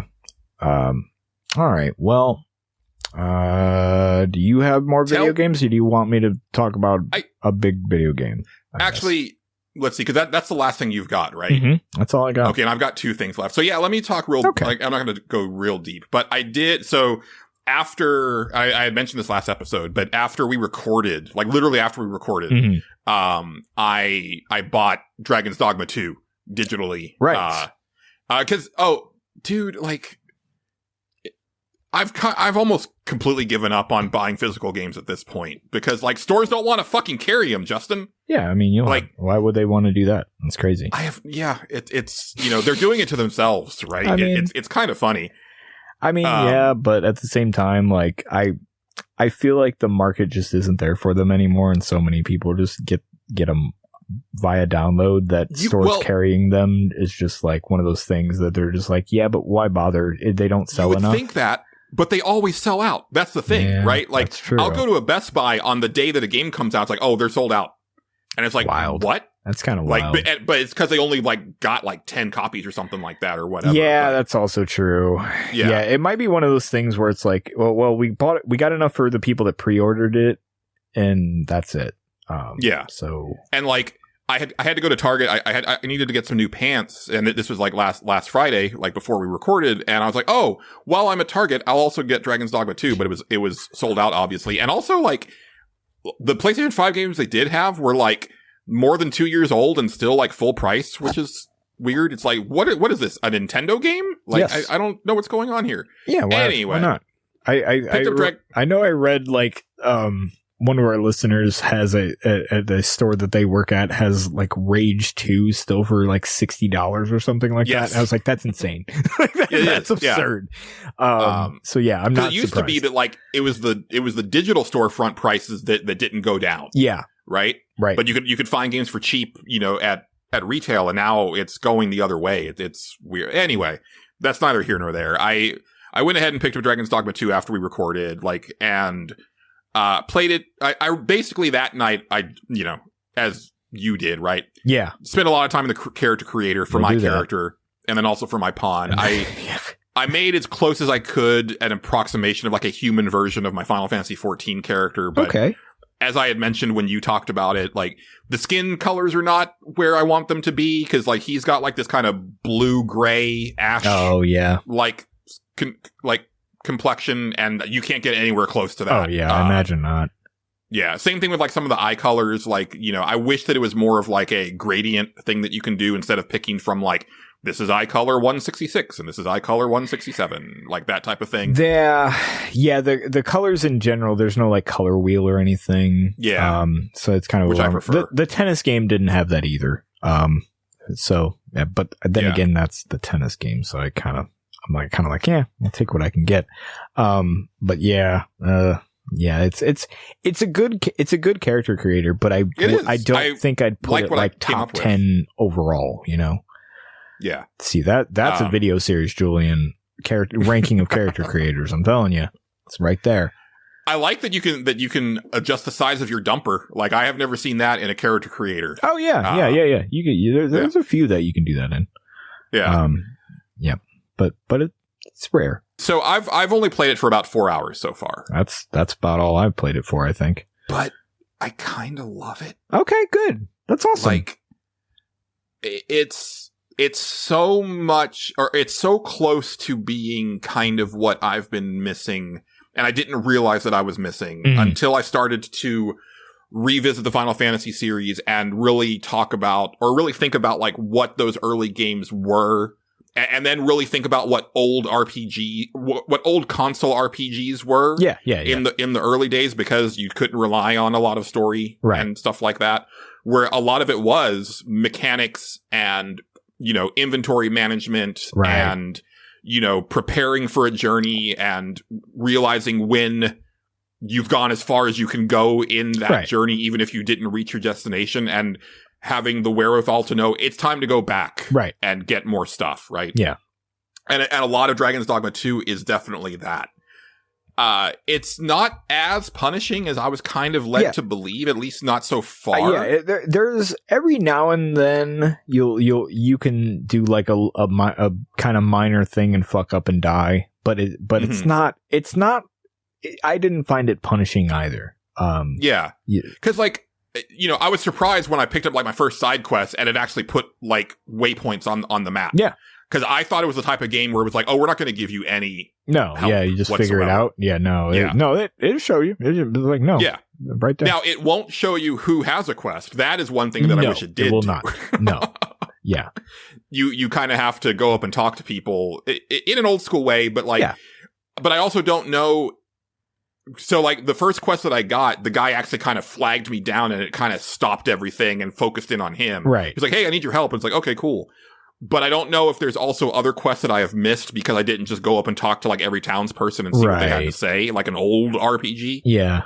But you know, I like the feel of it overall. I do wish that you had like a hard lock on. That's definitely something that's sorely missing in this game.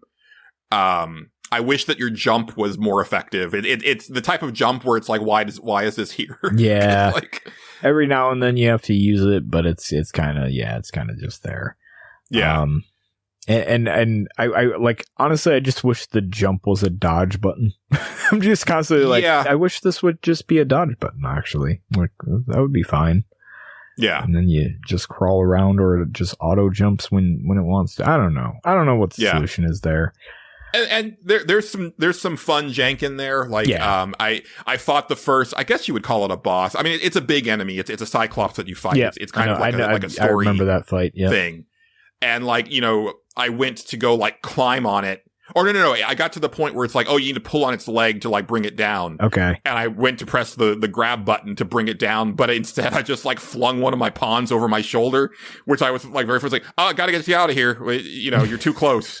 just let me move you over here, put you down. Okay. Now let me go take the Cyclops down. Yep.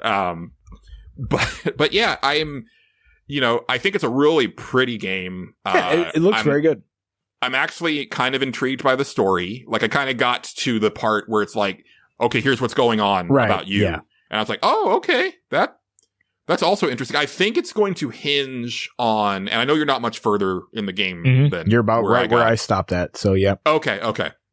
I want to see what the dungeon situation is like. Yeah. Because I maintain, especially now that I've gone through Elden Ring twice, that From has... like, they understood what made old RPG dungeons good. Yeah. And were able to translate it perfectly into an 3D action and thing. modernize it. Yeah. Right? Like, I think their dungeon design is, like, top notch. Like, I think it beats out more recent Zelda games. It's quite good. So, like, if Dragon's Dogma 2, because I love the over, for lack of a better word, like the overworld stuff that I've seen so far, right? Yeah, Just okay. the point A to point B stuff. But if they can pair that with like some really fun dungeon stuff as well, like it might be that like modern version of Final Fantasy 1 that I've kind of been, dreaming about, where it's like, it's very much a mechanics based RPG. It's not really much about character or story, although that is there in bits. The pawn stuff is fucked up, but it's fun. Like it's just the whole concept of it. It's very interesting. There's a lot going on with it. Yeah. When you have that first one that gets eaten by the brine and he's like, don't worry about me, I'll be fine. As this thing is like devouring him whole and he's like, hopefully we'll see each other again. And it's like, this is really weird, man. This whole pawn thing is okay. Because they go out of their way to tell you like, no, pawns aren't people. Yeah. Right. Nope. They're just guys. They're just there. They're just guys Don't worry about to it. serve you. Yep. But also, and I think I think you and I kind of are the same way about this, because I was thinking about what you had said, because like I love like their interactions and their banter, but some of the stuff is like, like, boy, they love a ladder, Justin. Oh my God, they constantly they're just like, dude, there's a ladder over here. Do you seeing this fucking ladder? And I'm like, first of all, no. Second of all, even if I did, It probably It's doesn't just a go ladder. anywhere. And then you go, and then you like, they made such a big deal about like a couple ladders that I was like, okay, let's go find what you're talking about. And then you go up and you're like, there's nothing here. There's fucking nothing here. Why did you do this? There's nothing. But I find it so endearing that I end up being like, this is a very, specific reference. Tech Sergeant Quan on Galaxy Quest when he's like, that's right again. Come on, guys, bring it in and just group hug. Come on, like that was a really good like that's how I feel. It's like, oh, good, no. Good job, Pon, that you found that ladder. Have you been giving them lots of high fives and stuff after combat? Because that's fun. A couple times. I've actually missed it a couple times. And sometimes left them you miss hanging. it and you feel bad. Yeah, but whenever they point out a ladder that goes nowhere and I don't care about it, I just want to rub their face in the ladder so they stop telling me about it. That is a weird thing because they tell you in the tutorials like press up on the D-pad to tell them to go investigate the thing that they pointed out. Yeah, but apparently, and Wooly had mentioned this on Super Beast, you've basically got to hit that button before the sentence is even halfway over. And I'm not that quick. I'm not either. Like I can't even think about it sometimes. And then I'm just like, okay, well, I know it's there somewhere. I guess I'll go look around here. So whatever. Oh, boy. But I am digging like, cause there's a very restrictive weight carrying thing. And also like, yes, it gives me those vibes of like, okay, I'm at a new town. I've got this much money. I can buy these couple pieces of equipment. I can't buy all the equipment here. But I can get some pieces to upgrade, get some food or whatever. Like I'm digging what it's putting down and I think that it could be something that I really end up digging into. Yeah. I just need to start like managing, my time better. I've been tough, man. Yeah. Yeah. That game, so when the last time I played it for about 20 minutes and I walked around the main town and I went, I don't know what to fucking do. And I stopped playing it. It gave me like anxiety. Like, well, I went and a man was like, hey, you need to go and you can either do one of these two things as part of the main quest. And I was like, okay, I guess I'll do this. And they were like, cool, go do that and then come back. And I was like, okay. And then it kind of told me where that stuff was. And I was like, well, before I go do that, let me see what's going on around here. Cause that stuff seems like it can wait. And then I was like, I don't know. I kept trying to find, what was I trying to find? I wanted to change my job because I was like, okay, I'm not really digging Archer the more I play it. It's kind of, it's kind of boring. Let me switch to something else. And then I couldn't find where to do it. And I kept going in circles and getting lost. And I was like, I hate this. I hate everything about this. I think that game is really cool. I just, it actively just made me want to scream. So it's interesting, right? Because I mean, I guess it is kind of more akin to a From game where they're not gonna like point out things to you, right? No, I mean, it's a little bit more lenient like that, but yeah, like and I guess it also depends on how you navigate, right? So my preferred option in games is to stop the minimap from rotating. That confuses the shit out of me. Yeah. And that helps me a lot in games where there's not as much like navigation available to you. That helps me a lot. And yeah, it's a journey that I definitely want to take. Dope. We will see what happens going in. We're getting to the end of the month. Like actually this will be the first episode in May that airs. Okay. Interesting. It's going to be May. Okay. Oh yeah, there it is. That's it. That's what I wanted.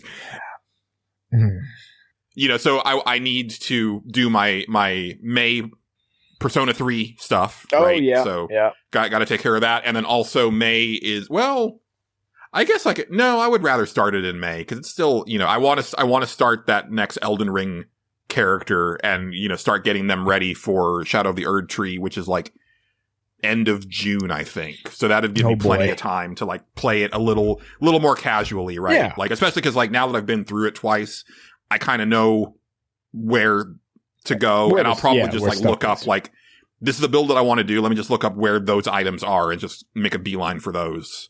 Can you still go to Caelid and just farm? Because that's my favorite. Or not Caelid. You go to Underground Caelid and just farm. That's my favorite thing to do in that game. Oh, not the Palace of Moog. Not that. Yeah, part, yeah. That's what I mean. It's under. That's under Caelid. Okay, yeah. Yeah. I mean, yeah, but you just got to make sure that you're making a beeline for it's quest. It's the fucking suicide run when you get there too, which is hilarious. Like you get there and you're under level, you just have to run your ass off to this one spot where you're finally safe. It's crazy. Well, one of the fun tricks is actually you get to that part in Caelid with the giant dragon that's sleeping there. Yeah, that one's a good one. Yeah, and just like, put bleed on your weapon and just like wail on it and then pop a golden foul foot right before it dies, and then you get like a shit ton of souls. So you can level up. I think you get like a good 20 or 30 levels just out of that. It's nuts. Yeah, it's a lot. So yeah, it does help.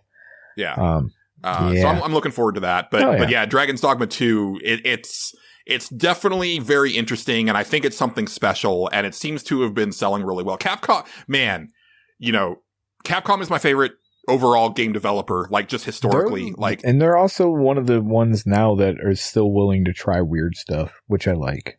They've definitely, I think, been resting on their laurels a little bit too much in the sense of remaking a lot of shit. Yeah. But at the same time, they're games that deserve a remake, and also you can tell that they have picked up a lot of excellent design philosophies from doing that. I agree. And it's that RE engine is working really well for them. Doing pretty all right, yeah. In a world where Unreal is kind of powering the games industry, it's interesting to have a company that still is using their own engine and doing some of the best looking shit out there. Yeah, and I agree.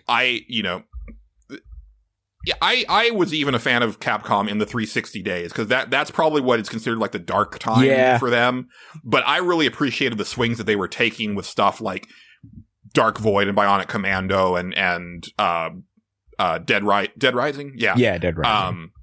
All that stuff. And then obviously bringing back Street Fighter, which was a thing that it felt like they would never do. And Street Fighter 4 is one of my favorite Street Fighters. Yeah, it's a good one. And so, I've just always been a really big fan. And, that thing that they put out, that survey at the beginning of the year, kind of getting fan feedback on what stuff they want to see brought back or remastered or new sequels of, is that has me very excited, because I'm really hoping that they are open to revisiting more stuff and also new IP, right? It'd be fun. I mean, Exoprimal was a misstep, but only because of it being a games as a service type thing. I think if that was a more focused single player or co-op, it might have been neat type game. Yeah. That might have it could have been really awesome. Yeah. Because the concept is the concept and the designs are cool. Yeah. It's kind of, rinse and repeat type of game. Yeah. Right? There's potential there, but they just kind of, I think they were just I don't know, let's put this out there and hope that it does something. Yes. And then, it didn't, but that's fine. I appreciate that kind of swing every now and then. Yeah. And they've got that game coming out. I always forget the name. I think it's this year. It's that one that at first glance looked like Onimusha, but it's more in, it's got more in common with Pikmin. Yeah. It's not Shinigami, but it's something along those lines. But that game looks really cool. They I'm also very interested have in that one game that's I always forget exists, that they delayed, and everybody was like, we didn't even know it was coming out. I think it was Pragmata or something like that. Oh yeah, still waiting to see Pragmata. Yeah. They're like, sorry guys, we had to delay it, and we're like, nobody knew it was coming out. So, you never set a date, so it's fine. So it's fine. Yeah, you didn't have to apologize for that, but okay. Because they had first shown that off at the PlayStation 5 reveal, so it's been a bit. It's been a while, but they have released a trailer since then, and I was like, okay, no, I'm even more intrigued than before. I definitely want to see this. Yeah, I definitely want to know what it is for sure. For sure. So that's Dragon's Dogma 2. Again, very, very early on in it, and I also don't know how long of a game it's supposed to be. I don't know if this is one of the 80-hour monsters or if it's closer to like a 40 or 50. I feel like it's a long one. I feel like it's one of those things that's almost like meant to just be like, yeah, no, you just do this for like a long time. That's kind of the sense that I'm getting as well, which is fine. Yeah. It's just, again, 2024 is front loaded with a lot of 80 to 100 hour monsters. Yeah. That's the impression I got from it. I was like, I feel like this is just, I almost feel like it's one of those things where you get to a certain point, it's like, now you just can go forever. Just do it. Just keep going. Like, it'll probably have, like, it has some sort of Radiant Quest element to it, but I don't know. I have no fucking idea, man. But yeah. That's good. I hope it goes better for you than it did for me. Yeah, I think I'm picking up what it's putting down. Yeah, I had a feeling you would. I wasn't sure about myself. I was like, yeah, we'll see how this goes. And I was like, yeah, I don't think so. But I played a video game. But before I play a video game, it's time for the 311 minute. It's not much of one, but it's there. Hold on, I have to scroll up through years of notes before we get to the 311 minute. There it is. This is your 311 fact for the week. Just, to get you through. 311 is an American rock band from Omaha, Nebraska, which according to Justin Ham is the worst state. And I stand by that. It's keep hammering that Nebraska button. Yeah, no, I will. I've driven through Omaha before. Not great, but you know what? I'll give it. Their steaks aren't bad. That's true. Well, I'll also give it this. Omaha is like the one part of Nebraska where you're like, oh, there is stuff here. There's something here for like half an hour while you're driving through it. You're like, oh, there's something here. There's like traffic and like terrible looking buildings. So that's it. That's that. Lincoln had like a nice bridge, if I remember right. Terrible state, Nebraska. If you live there, be ashamed. Yeah, you should be. Move. I don't know what you're doing. Oh man, the stage select making enemies of people from Nebraska, guys named Chet. No, they know. And the people from Nebraska know. And that's the 311 minute. Thank you for your time. Chill. But yeah, I also played a video game. It's called Eiyuden Chronicles. Yes. Okay. Multiple chronicles. There are multiple chronicles. I don't know if there's a single chronicle or there's multiple. Eiyuden Chronicles 100 Heroes. Yes. Spiritual successor to Suikoden. One of my favorite RPG series of all time. If not my favorite, I'm not actually sure. It is as weird as it sounds. I'm a big Suikoden guy. I love those games. And it's funny because like the two people go on about are the two I never played. I played like the all the garbage ones. And I still love that fucking series. I don't know what it is. There's something about the collectathon aspect of all the characters and the castle building that I love. You played the shit out of the first one, right? You played that one multiple times. I played the first one at least 4 or 5 times now. Yeah. Because usually people talk about 1 and 2. 1 and 2, well, 2 is usually the big one, and then there's a lot of weird 3 fans. Like 3 is always the other one, and I've never played through 3. Or 2, and I really intend to do both. Wait, you've never played through 2? No, I never have. Oh wow, I feel very open about that. 2 is a better game than 1, but I think a lot of the mystique around 2 is the fact that it was so it has been so hard to find for so many years. It was such a hard game to actually play. Like back when we didn't have emulators and all that shit. That game was like. It came out. It was extremely rare. I remember like the PlayStation 1 still existed, and that game was like $100 if you could find it, and that's in 1990s money. And then it went up more and more as time went on. Yeah, and has not been like the only time that it was like ever like re-released was on Japan PSN, like I think on the PlayStation 3. I don't think they ever did it here. You could play it on the PlayStation Vita. Oh, okay. Yes, because I believe, if I remember right, if I found my Vita right now and charged it up by some miracle, Suikoden 2 was still on there, even though I think it updated or something and deleted a bunch. I don't know what happened, Julian. But you could play it on that. I remember that distinctly. Cause I played it. I played the opening like 4 hours or something like that of it. And I was like, this is cool. And then but I had just gotten done with playing Suikoden 1 because you can't play Suikoden 2 until you've beaten Suikoden 1 because it gives you all the stuff for the Suikoden 2 that carries over. It's law. You have to do it. You don't. But Konami was at the forefront of being really cool about like doing weird stuff with save files. In my mind, I needed to do that, and so I did that, and I even had to like go through like the rigmarole of like it being on the Vita that I had like. So I was like, oh, how am I gonna like make this work? And I got it to work, and it worked. It was weird, but anyway, doesn't matter. Eiyuden Chronicles 100 Heroes is it's a good game that I like.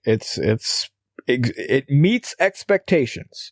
It's kind of exactly what I thought it was going to be. This week, a very good week for video games meeting Justin Ham's expectations. Yeah, I mean, pretty much. That's pretty much it. Now, I gave me a good scare though. So I picked it up. Day it came out on the Xbox Series X because it was on Game Pass. Actually, I downloaded it before then. And I was kind of like messing around with the stupid tennis game on there. And I was like, you know what? Let's okay. I've had my fill of tennis for today. Let's play Eiyuden Chronicles.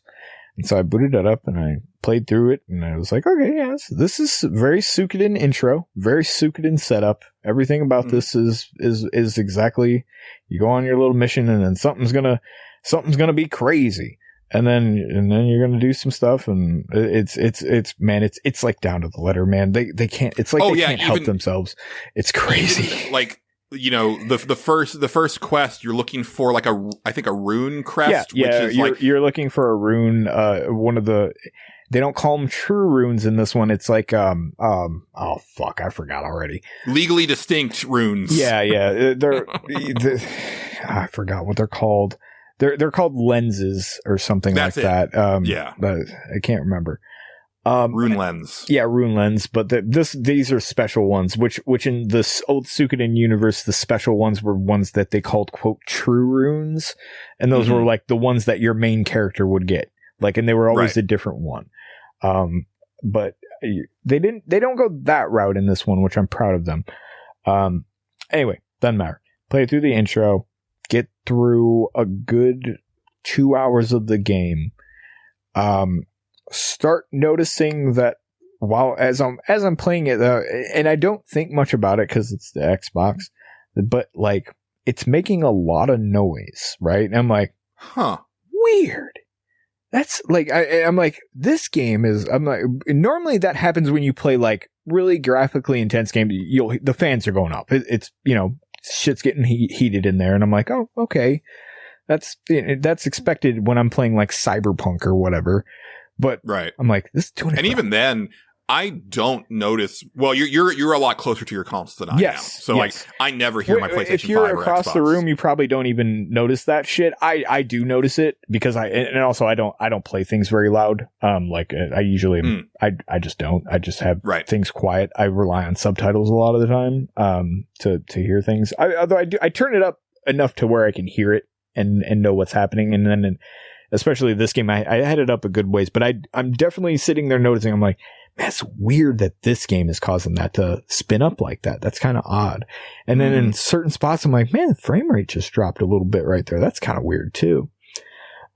Especially because it's just one of those things where you're just like, you don't really expect that from, like, the game looks good, but it doesn't look that good. You know what I mean? I mean, I think it's a gorgeous game for what it's attempting, but it's definitely not going to push the boundaries of current consoles. Yeah. So unless you put it on the Switch, Switch couldn't handle it. So Switch is a piece of shit. Switch is having some problems with this game, and from what I hear, and spoilers, the Xbox is too. So I get to a certain area, and I forgot what it's called off the top of my head. It's this like weird little like desert mountain area. And I went went there once already because I didn't know what it was, and then I got all the way to the end and expected like somebody to be at the end of this thing, and then nobody was there. I was like, oh well, I did this for no reason, and then I backed all the way out, and then I was like, oh well, I leveled up a bunch from doing that, so no big loss.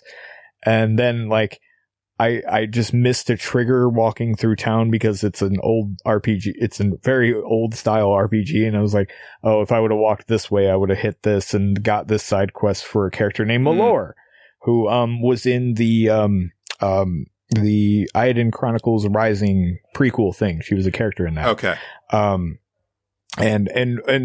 Fun thing. I'm glad I played through Eiyuden Chronicles Rising because they give you a bunch of stuff for doing that, which was in like right off the beginning, and which was nice.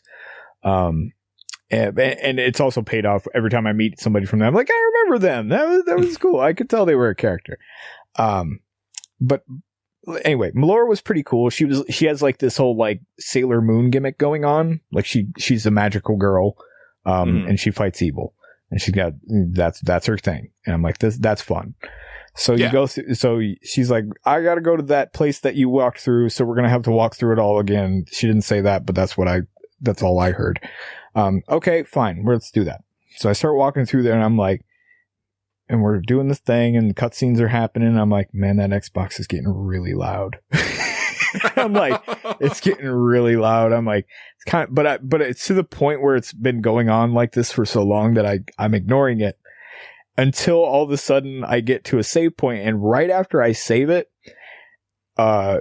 it crashes, and not only crashes, it goes, yo, this Xbox too hot, son. You're gonna have to turn this shit down. And I went, wow, whoa. I've never seen this happen before. This is the first time that's ever happened. I'm like, yeah. Oh, buddy, that's kind of wild. And I immediately I was like, well, I have been playing the stupid tennis game all day, and that thing's probably a piece of shit. Man, all right, let's give it 20 minutes and let it cool down. I won't do anything. I'll turn the thing off. I'll go have a cigarette, do some other stuff. I'll come back and we'll try it again. So I did that. I think I even gave it like a half hour. Come back, and I'm like, all right, let's do this again. And I booted up in that same area, and I'm right before a boss fight. And I go in, and the boss fight triggers, and I'm like, okay, here we are. We're in the middle of the boss fight, and it has this whole like gimmick thing going on, and you're doing this stuff. And which that's pretty cool. Like some of the boss fights have their own little gimmicks where you have to like hide behind stuff or like hit certain things or open chests in the middle of the fight. That's kind of a neat little thing. Get about almost through the boss fight, and it does the same thing. Like I'm like, damn, oh no. I'm like, I don't think I'm gonna be able to make it through this now.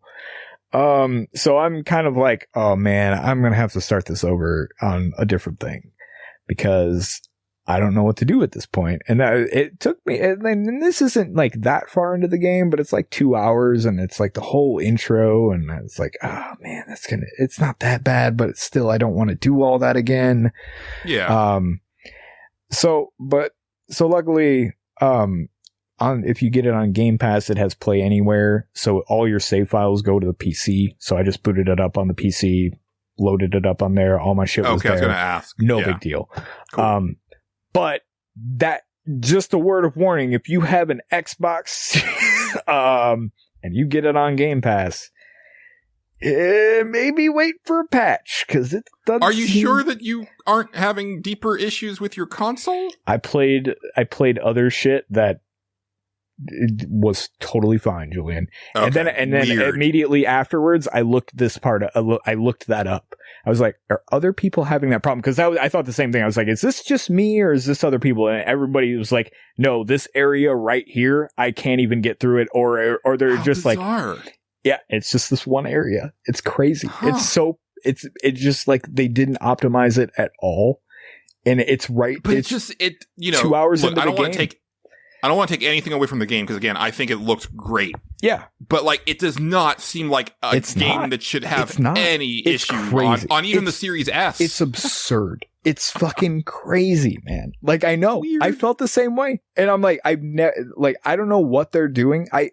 My hunch is, like, when I started thinking about it more, I was like, there's a bunch of like weird little like dust effects that they're going for, kind of like Octopath tries to do. And I'm wondering if that shit's what's causing that on that.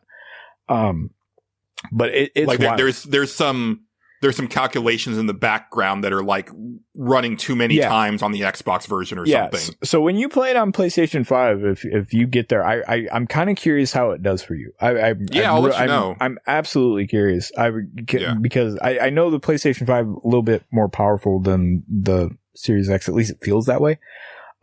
It's weird. I think on paper the Series X is supposed to be more powerful than the PlayStation, but nothing ever bears out on that. Nothing ever seems like it, right? It's really weird. So, but anyway, just a word of warning to anybody listening out there that this is a thing that is happening to other people, and like a lot of people I think are just like yeah, it just gets really loud in that one area, and mine like, and then I read a couple other people like, no, mine's just crashing from overheating, and like I don't have this problem with any other game, so kind of wild.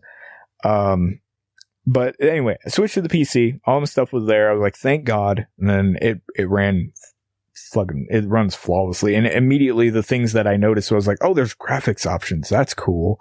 And like it's crazy how much better it looks, and I didn't expect that, because again, it has a look to it, and so I'm just like, it's gonna look how it looks, but I'm like, there's something about the resolution that's just way better on PC that I was like, wow, it looks so much better on here. It's kind of crazy.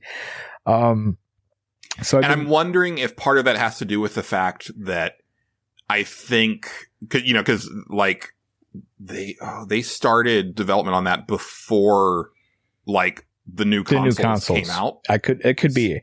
Yeah. It's either that or the other thing I was thinking is like maybe that is just the straight up PC port that they just put over onto Xbox, and it very well could be. They might have a whole lot, and they might have focused on PC for development, or the PlayStation 5, which is probably where I would have focused on too if I was porting to console. And I don't know. It's tough to say, and that's why I'm really curious that if you get I know the Switch version is kind of a mess from what I've heard. Like, it does have like load times, but if you're on an SSD, it's no big deal.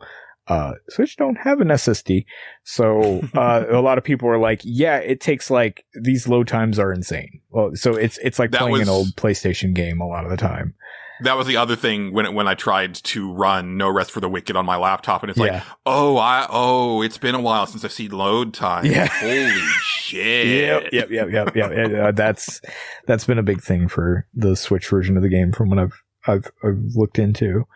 But other than that, I really like the game. There's definitely like, it is an old Suikoden game. Like like 100%. And there's stuff that like I'm playing and I'm like, man, I forgot that was a thing in Suikoden games. Like, they have a limited inventory system kind of, which is how they do it differently from the old Suikoden. Old Suikoden, you would like, it was character specific. This character can hold this many items, and that's it. That's all they can hold. This one is like, no, you have one bag, it's shared, and you can hold 30 items, but like but stuff stacks. Like you can have 6 stacks of this, and that'll only take up 1 slot.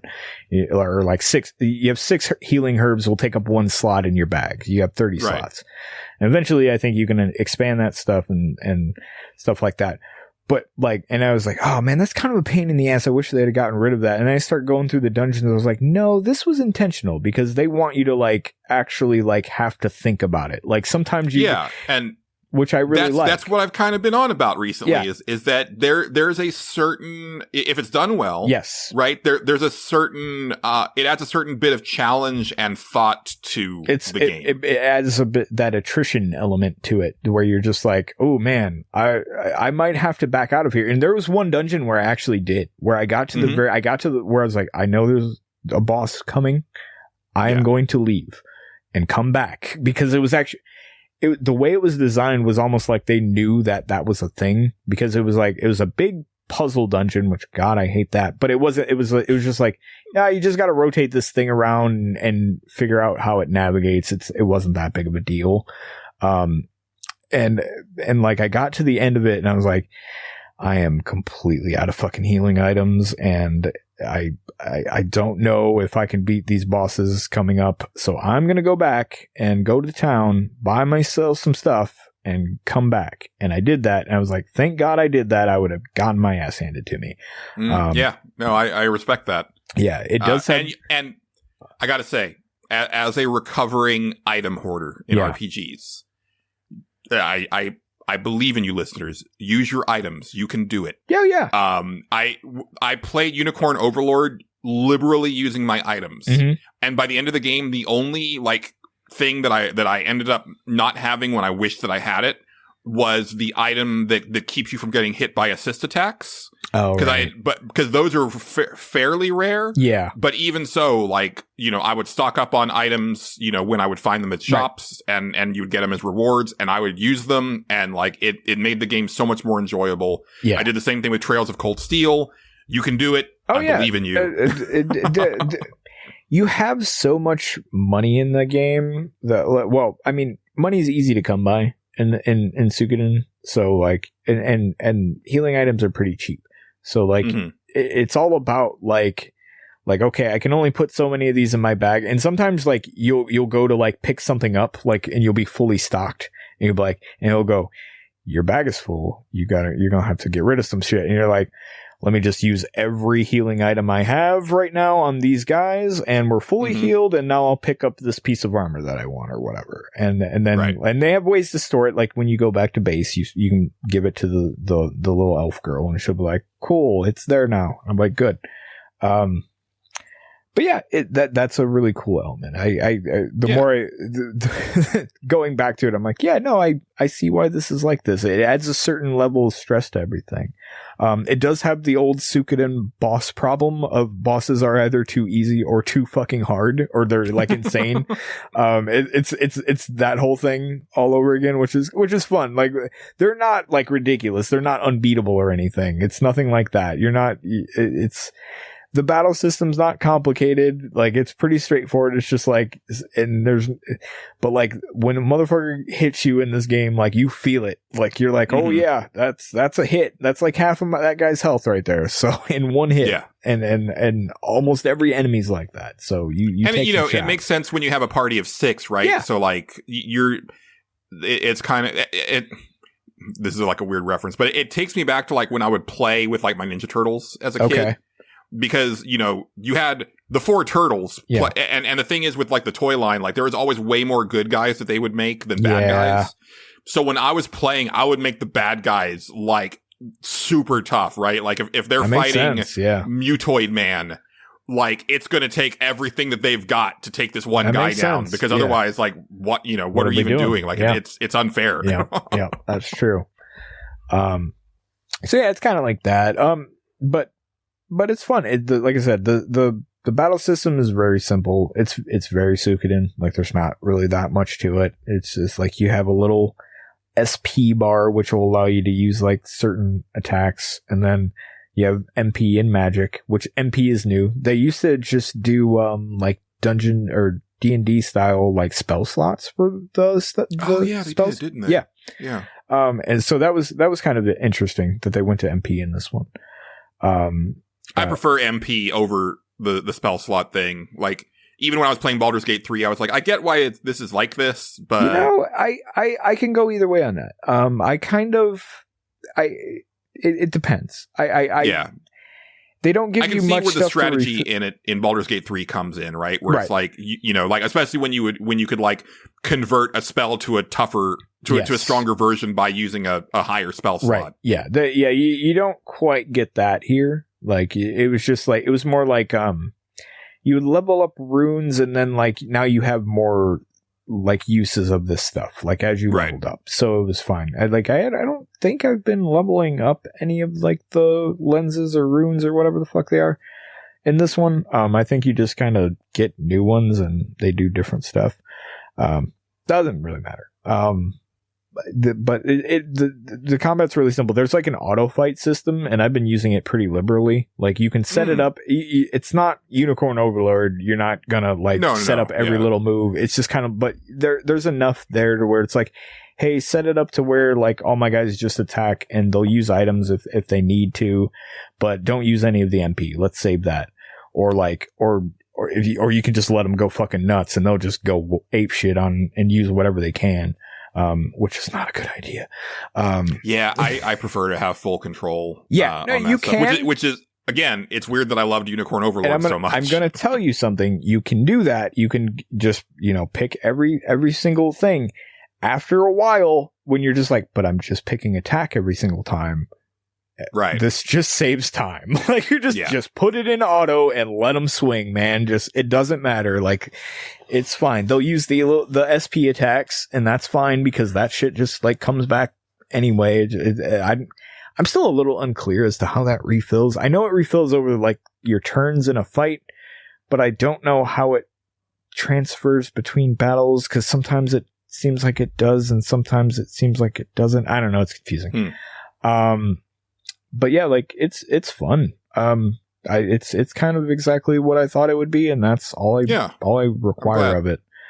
Yeah, I feel that like I've seen a lot of like people talking about it on Twitter negatively because it's like so, classic / old feeling, but it's like, did you look at what they were setting out to do?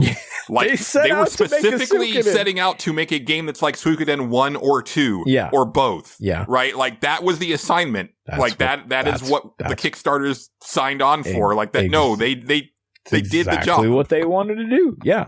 They nailed it. No notes. Like that's, I mean, some notes. Some notes. There's definitely some things here and there where I'm like, maybe you didn't need to bring that back. I can't like think of any off a hand, but there's definitely been a few things here and there. Like I wish the battle system had a little bit more to it, but it's Suikoden. Like it's fine. Like it is what it is. There's trying to think. Here's one thing that so I've seen a bunch of people complain about the translation, and I don't have that issue. Most of those people that are complaining about the translation are people that I hope don't ever enjoy video games again. So there's that. Don't worry, they won't. No, they won't, and that's good. I pray they don't ever. But my biggest thing has been like and this is not a translation issue. This is a like, God damn it, somebody sit with these voice actors and be like, this is how you pronounce the name. Because like there was one line read where, okay, so it was a character that was in, Rising, and they're saying the name of the town from Rising, which was New Nevea. And they pronounce it differently, like 2 or 3 different times. Like they were like, yeah, you'll get that. New Neva, and then New Nevea. And I'm like, which one is it? You don't even know, do you? Like nobody told you. And then same thing with names. Like you'll hear one character pronounce somebody's name this way, and then it's like you guys, nobody told them how to pronounce these names. Like, and I get it. Like and a lot of that's from like it's an indie game. We didn't have like a recording studio. We outsourced. They these may guys. not have had like a vocal director for all of these actors. It was probably a lot of this was done during COVID, so they were probably like, that's "Hey, true. let's remote stuff, But I feel like the way to do that is to just like do like we're doing right now. Get on a call with them and be like, "Hey, this is the scene. This is what you're doing, and this is how you pronounce this, and that way there's no confusion." There's a way to direct voice actor like that, I feel. Yeah. But again, maybe they didn't have that person. They might not, right? They might not have, and it's hard to say. It's hard to say. They might have just been like, this is the best we can do. And that's fine. It's not like, it's not a game breaker. It's just like one of those things that I'm like, I just kind of chuckle at every now and then. I'm like, you didn't have any idea how that's pronounced, did you? I don't blame you. It's one of those things that I find is the advantage of having lived through the majority of the video games industry is that you and I know what terrible voice acting is, right? Like a lot of people who are like under the age of like, 25, let's say, probably have not encountered truly horrendous voice acting. No. and they've also probably not encountered like a truly like terrible translation. Like people are like complaining about like this translation just it's not great. It's not. And I'm like, guys, have you played the first Suikoden? It is there are times where you will not know what is actually happening because the translation is that bad. And I will never forget there was like a piece of lore in the original version of Final Fantasy Tactics yep. where they refer to a character by 3 different names in the same paragraph. Yep. Just full of typos because they're just like, we're going to put it out in the States and it's going to do what it does, but we don't really have much hope for it. So don't worry about it. Those were the days. Like, then you can say it's a terrible translation, not because like, I don't know, this force was named something different in Japanese. It's like, okay, calm down, buddy. I don't care. Like, it's fine. Yeah, it turns out Japanese and English are different languages. They're very different. Things don't translate one to one. So. Oh boy, yeah. Like that's what they ought. That's what those people should get. They should make 2 separate translations. Here's the direct from Japan translation just for you, you fucking weirdo. And it'll be they'll be AI like, just do that with AI. Yeah, and they'll be like, this is weird. Why did they write it like this? And it's like because they speak a different language and it has a very different cadence and flow to it than what we speak. So they're doing their best. Doesn't matter. Anyway, that's a weird complaint people had and I laughed at. Because like I said, it's not that bad. There was one person that was like, I don't know, these characters are saying some weird shit sometimes, like they're calling people fart head, and I'm like, I thought that was funny. I'm just like, that's just funny. Like that, I get it. I get their argument. They're like, it's hard to take it seriously when a guy calls somebody like a fart head, and I'm like, yeah, it is, but it's funny to me. Stuff like that. I think most of the characters I've met so far are pretty fun. I'm a big Periel fan. She's cool as shit. There's a couple other ones I've liked so far. I like that you get a lady samurai right off the bat. Oh yeah, That's cool. Mio. Yeah, she's cool. I have taken her out of my party because she's not very powerful. She just doesn't but I found her rival out in the world, and her rival was cool. So she's been in my party, and she's actually really good. But yeah, like there's so many characters, and there's a couple things that they've changed about like how the parties work and stuff like that I'm a huge fan of. The fact that one of the biggest problems in the original Suikoden was like, okay, we have 108 characters, right? It's a lot of guys. You can play, you can't play as all of them. You can play as, maybe roughly half, if that. That's cool. That's a lot of choices you can make. But here's the thing. You're gonna have to travel around with 2 of them in your party and your main character. So you really can only mess around with like 3 slots here and there, and so that's true. Yeah. So to compensate for that, they still wanted to do that. Like these characters have to go with you, but now there's like an accompany thing. So if a character's like a locked party member, you can move them like basically to where they're outside of the party, but they're still traveling with you. Like, so if it just introduces somebody, you can just put them basically in the way off, like to where we don't think about you. And here's my party. And you can even do that with your main character, which is awesome. Like, nice. If you don't want them in your party, you can just move them out there and then just put your party of weirdos that you want to play as. And I think that's fucking cool. That's a really great way to do that. They also have like little assist roles where like one person will just like I put Periel in my assist role, because I put her in my party and I was like, she's not that good. But I still want her around. So she shows up every now and then, like on, like, I don't know if it's a dice roll or what, but she'll show up and yell at my party with a bullhorn, and then they all get like a speed and power boost at the beginning of the battle, stuff like that. It's cool. It got some cool stuff going on. Yeah. The writing's fine. The story's been pretty good. There's one thing I played today that was like, why is this getting to me? I don't understand why it's getting to me. It's like in a good way. It's been good so far. I'm really excited to keep playing it. I like it seems like a nice like comfort food type of game. Absolutely. Like almost like a warm blanket, right? Yeah, pretty much. Go back and people show up at the castle. I also like how. Oh yeah, how have you gotten into the like the castle building stuff? How's that? Yeah, it's almost like a sphere grid. Ooh. Like you recruit a guy and he will run an item shop for you, but you got to build the item shop, so you have to have the items for it. Which I think if you have certain other things built already, it'll sit there and make certain items for you. Nice. I think. It's hard to tell. I wish it was a little more upfront about that information, like as to what resources you're getting, but like it'll tell you how much funds you're getting for the base or whatever.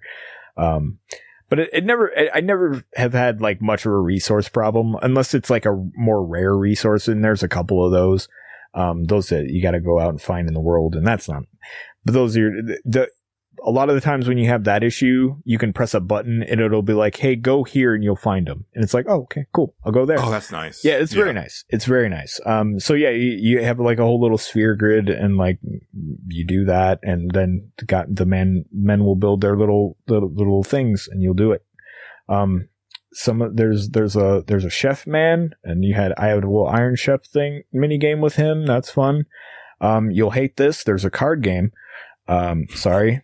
It's actually not a bad card game though. It's actually I'm not anti-card game. It's more like how much in a world where again multiple like 80 to 100 hour games are coming out. How much time do I want to invest in this thing that ultimately doesn't matter in the game? Right? Like that's my thing. I will invest all of my time into it because it will become the only thing that matters to me in the game.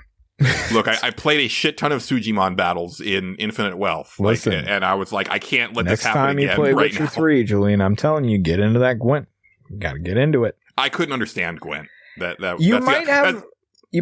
do have a fundamental comprehension problem with card games. That's my other thing. Could be. I did really like Hearthstone. I was fine with that, but like, I found Gwent to be like pretty, difficult to penetrate. When I played Final Fantasy IX, when I replayed it back in 2000 with like a guide, I ended up actually learning Tetramaster pretty well. Okay. And so I got like I think everything in Tetramaster in that playthrough. Yeah. Tetramaster's nonsense. So if you can do that, you can do anything. That's what I'd say to you. The card game to me it reminds me of Gwent actually a little bit, but it's not quite that. It's like you put cards down and you gotta make the number bigger than the other number, but they're all in rows. I actually think it's supposed to be like Marvel Snap, but I've never played Marvel Snap, so I can't make that 1-to-1 comparison. Oh, and see, I liked Marvel Snap. Okay, so it might be similar to that. I don't know. If you play it, you'll have to tell me if that's what they're going for or not. Yeah. But from my rough understanding of Marvel Snap, it's similar. Maybe I could be way off base. So if anybody's out there yelling at me, I'm sorry, I don't know. But it's a good card game. It's fun. You can buy packs, which I'm addicted to buying now. And I just keep buying them, but I need to get different ones because these ones are used up. They're cashed out. I gotta get new ones. I'm getting the same cards a lot. So I gotta get so I'm gonna have to upgrade my castle. So it's got me. This game's got me just because I want to buy new cards. I have met the shark people just today. They're fun. They're good little shark guys. They're really nice. Good designs. They are. All the designs are really good. I'm really liking all of them. There's like a couple like winks and nods here to like other games and stuff that I think are pretty cool. And maybe I'm totally reading into things more, but there's this one character. They were kind of hard to find. I had to kind of look it up, but you had to talk to this girl's grandma. And then she's like, this little girl's missing. Go find her. And then this like monster's chasing her around, but they're buds. It's fine. But the monster looks like something out of the Ico universe. Like it just reminds me of that. And then it's a little girl and the gimmick is they fight. The girl rides on the monster's back And I was like, man, that reminds me of like Ico. Maybe I'm wrong. It looks like a Shadow of the Colossus type thing. I don't know if that's what they're going for, but that's what it reminds me of. A lot of little stuff like that. It's neat. I really like it. So cool. I am looking forward to playing because obviously, I kickstarted it, so I've been waiting for years for it. It's, but I don't know where in the schedule it's going to end up fitting. It'll be a little bit. Yeah, I get it, man. I get it. I think the only other thing I would knock it for is I'm not super high on it's kind of bad at conveying information every now and then. It took me a bit to figure out where the hell the characters like attack ranges were. It's right in the thing, but it took me a second to find it. I'm like, you should probably, if I didn't know Suikoden like I do, I would immediately be like putting people in the back row and be like, why can't they do anything? What the fuck is wrong with them? And then last time that I played Suikoden, which it's been since the pandemic, right? I ran into that where it's like, oh, this guy's, yeah, and then you remember, right? Okay. But like, imagine being new and being like, what the fuck is going on? Like, okay, I guess I'll figure it out. They let you figure it out. The other thing is I'm not high on the big battle system they have, like the big, there's a big army like the thing. Armies. Yeah, I'm not high on the way they've done that. They do wasn't the best in the old games either. It never was, and in fact, they've tried a bunch of different stuff with that over the years, and none of it ever really was like amazing if memory serves. Like, it's just kind of neat. It's like the first game, it was just rock paper scissors. That's all it was. It was just like that, and it was fine. Like, it was just kind of a neat little thing. I remember, like, I in the first game, I loved it because I just love how like cute the little sprites look. They're really adorable. This one doesn't have that part, so I'm like, I don't know. It's a grid based thing. It doesn't really like kind of tell you what's going on a lot of the time. Like it's kind of a jumbled mess, which may be what they were going for.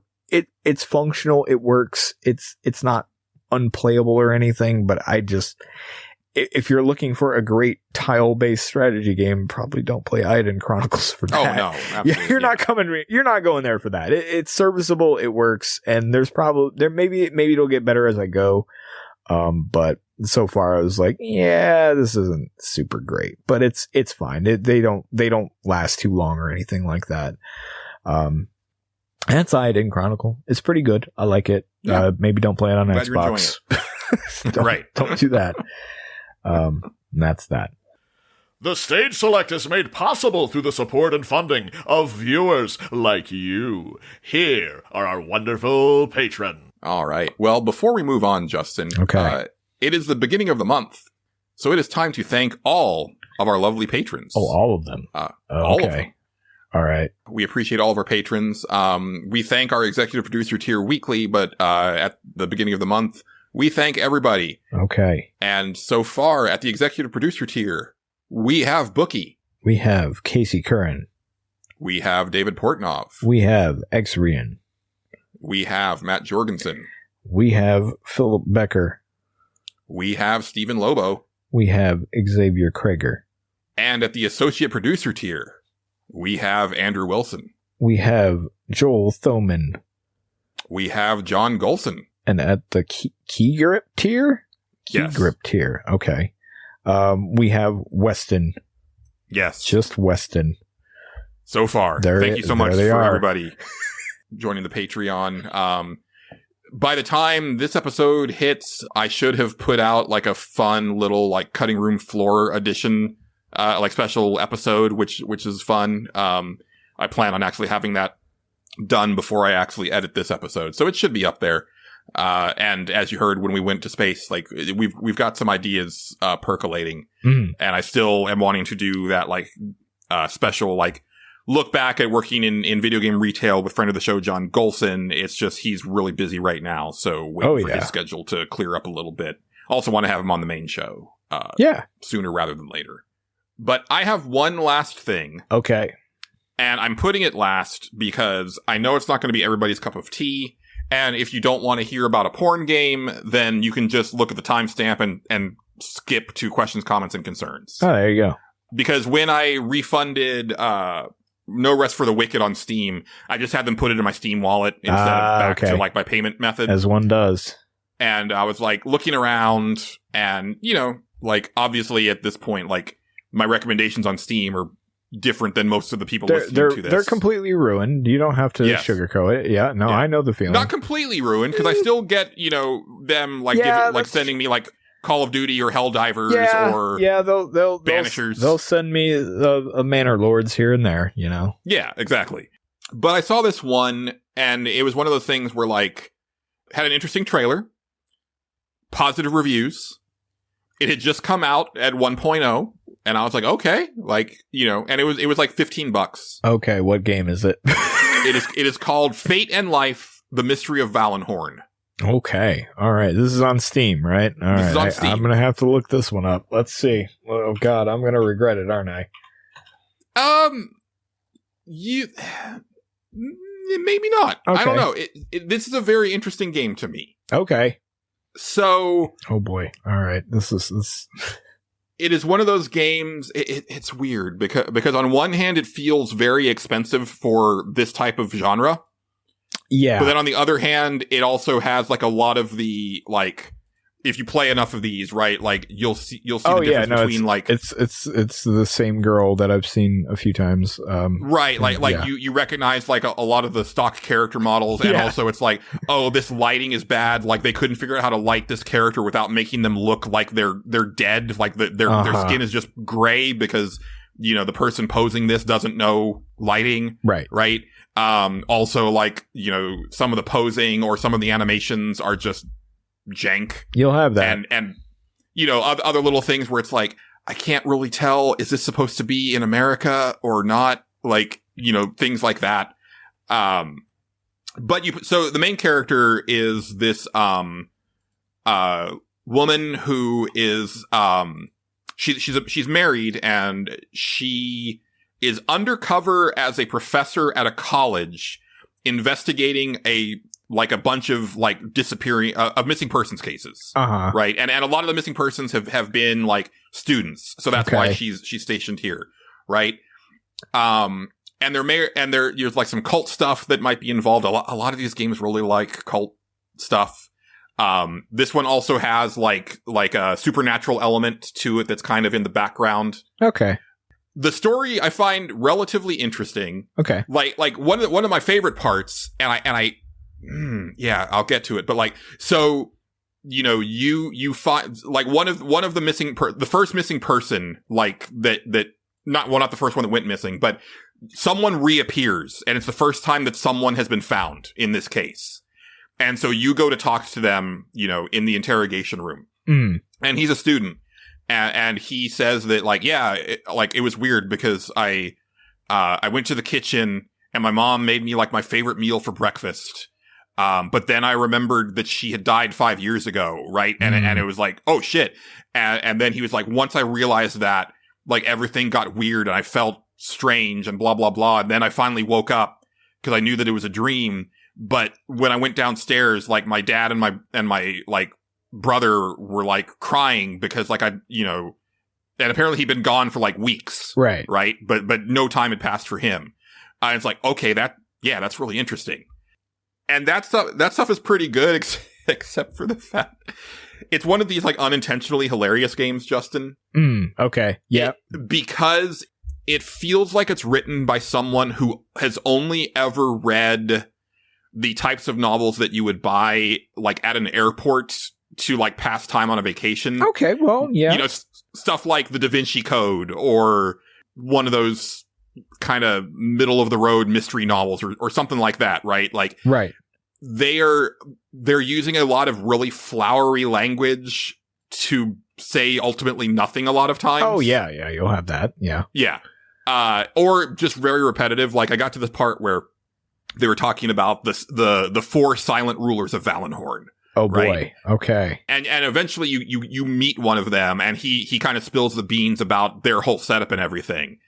And he kind of tells you what all four of their roles were, like about I kid you not, like 5 times in this conversation. Mm. And it's like, no, I get it. Yeah, he supplied the money. He supplied the muscle, right? He was protecting, the whole organization. Like, I get it. We can move on. But no, we're going to be here for like 15 minutes in this conversation. Yeah. It's a lot of that. And like, there's a narrator, which you don't normally see in these games. And the narrator, I swear to God, it is an AI that's doing the voice acting. Yeah. And the reason why I say that is because there's a character whose name is Aletia, Aletia. Aletia. Alicia. Like almost like they were trying to do Alicia Silverstone, but without the C. Right.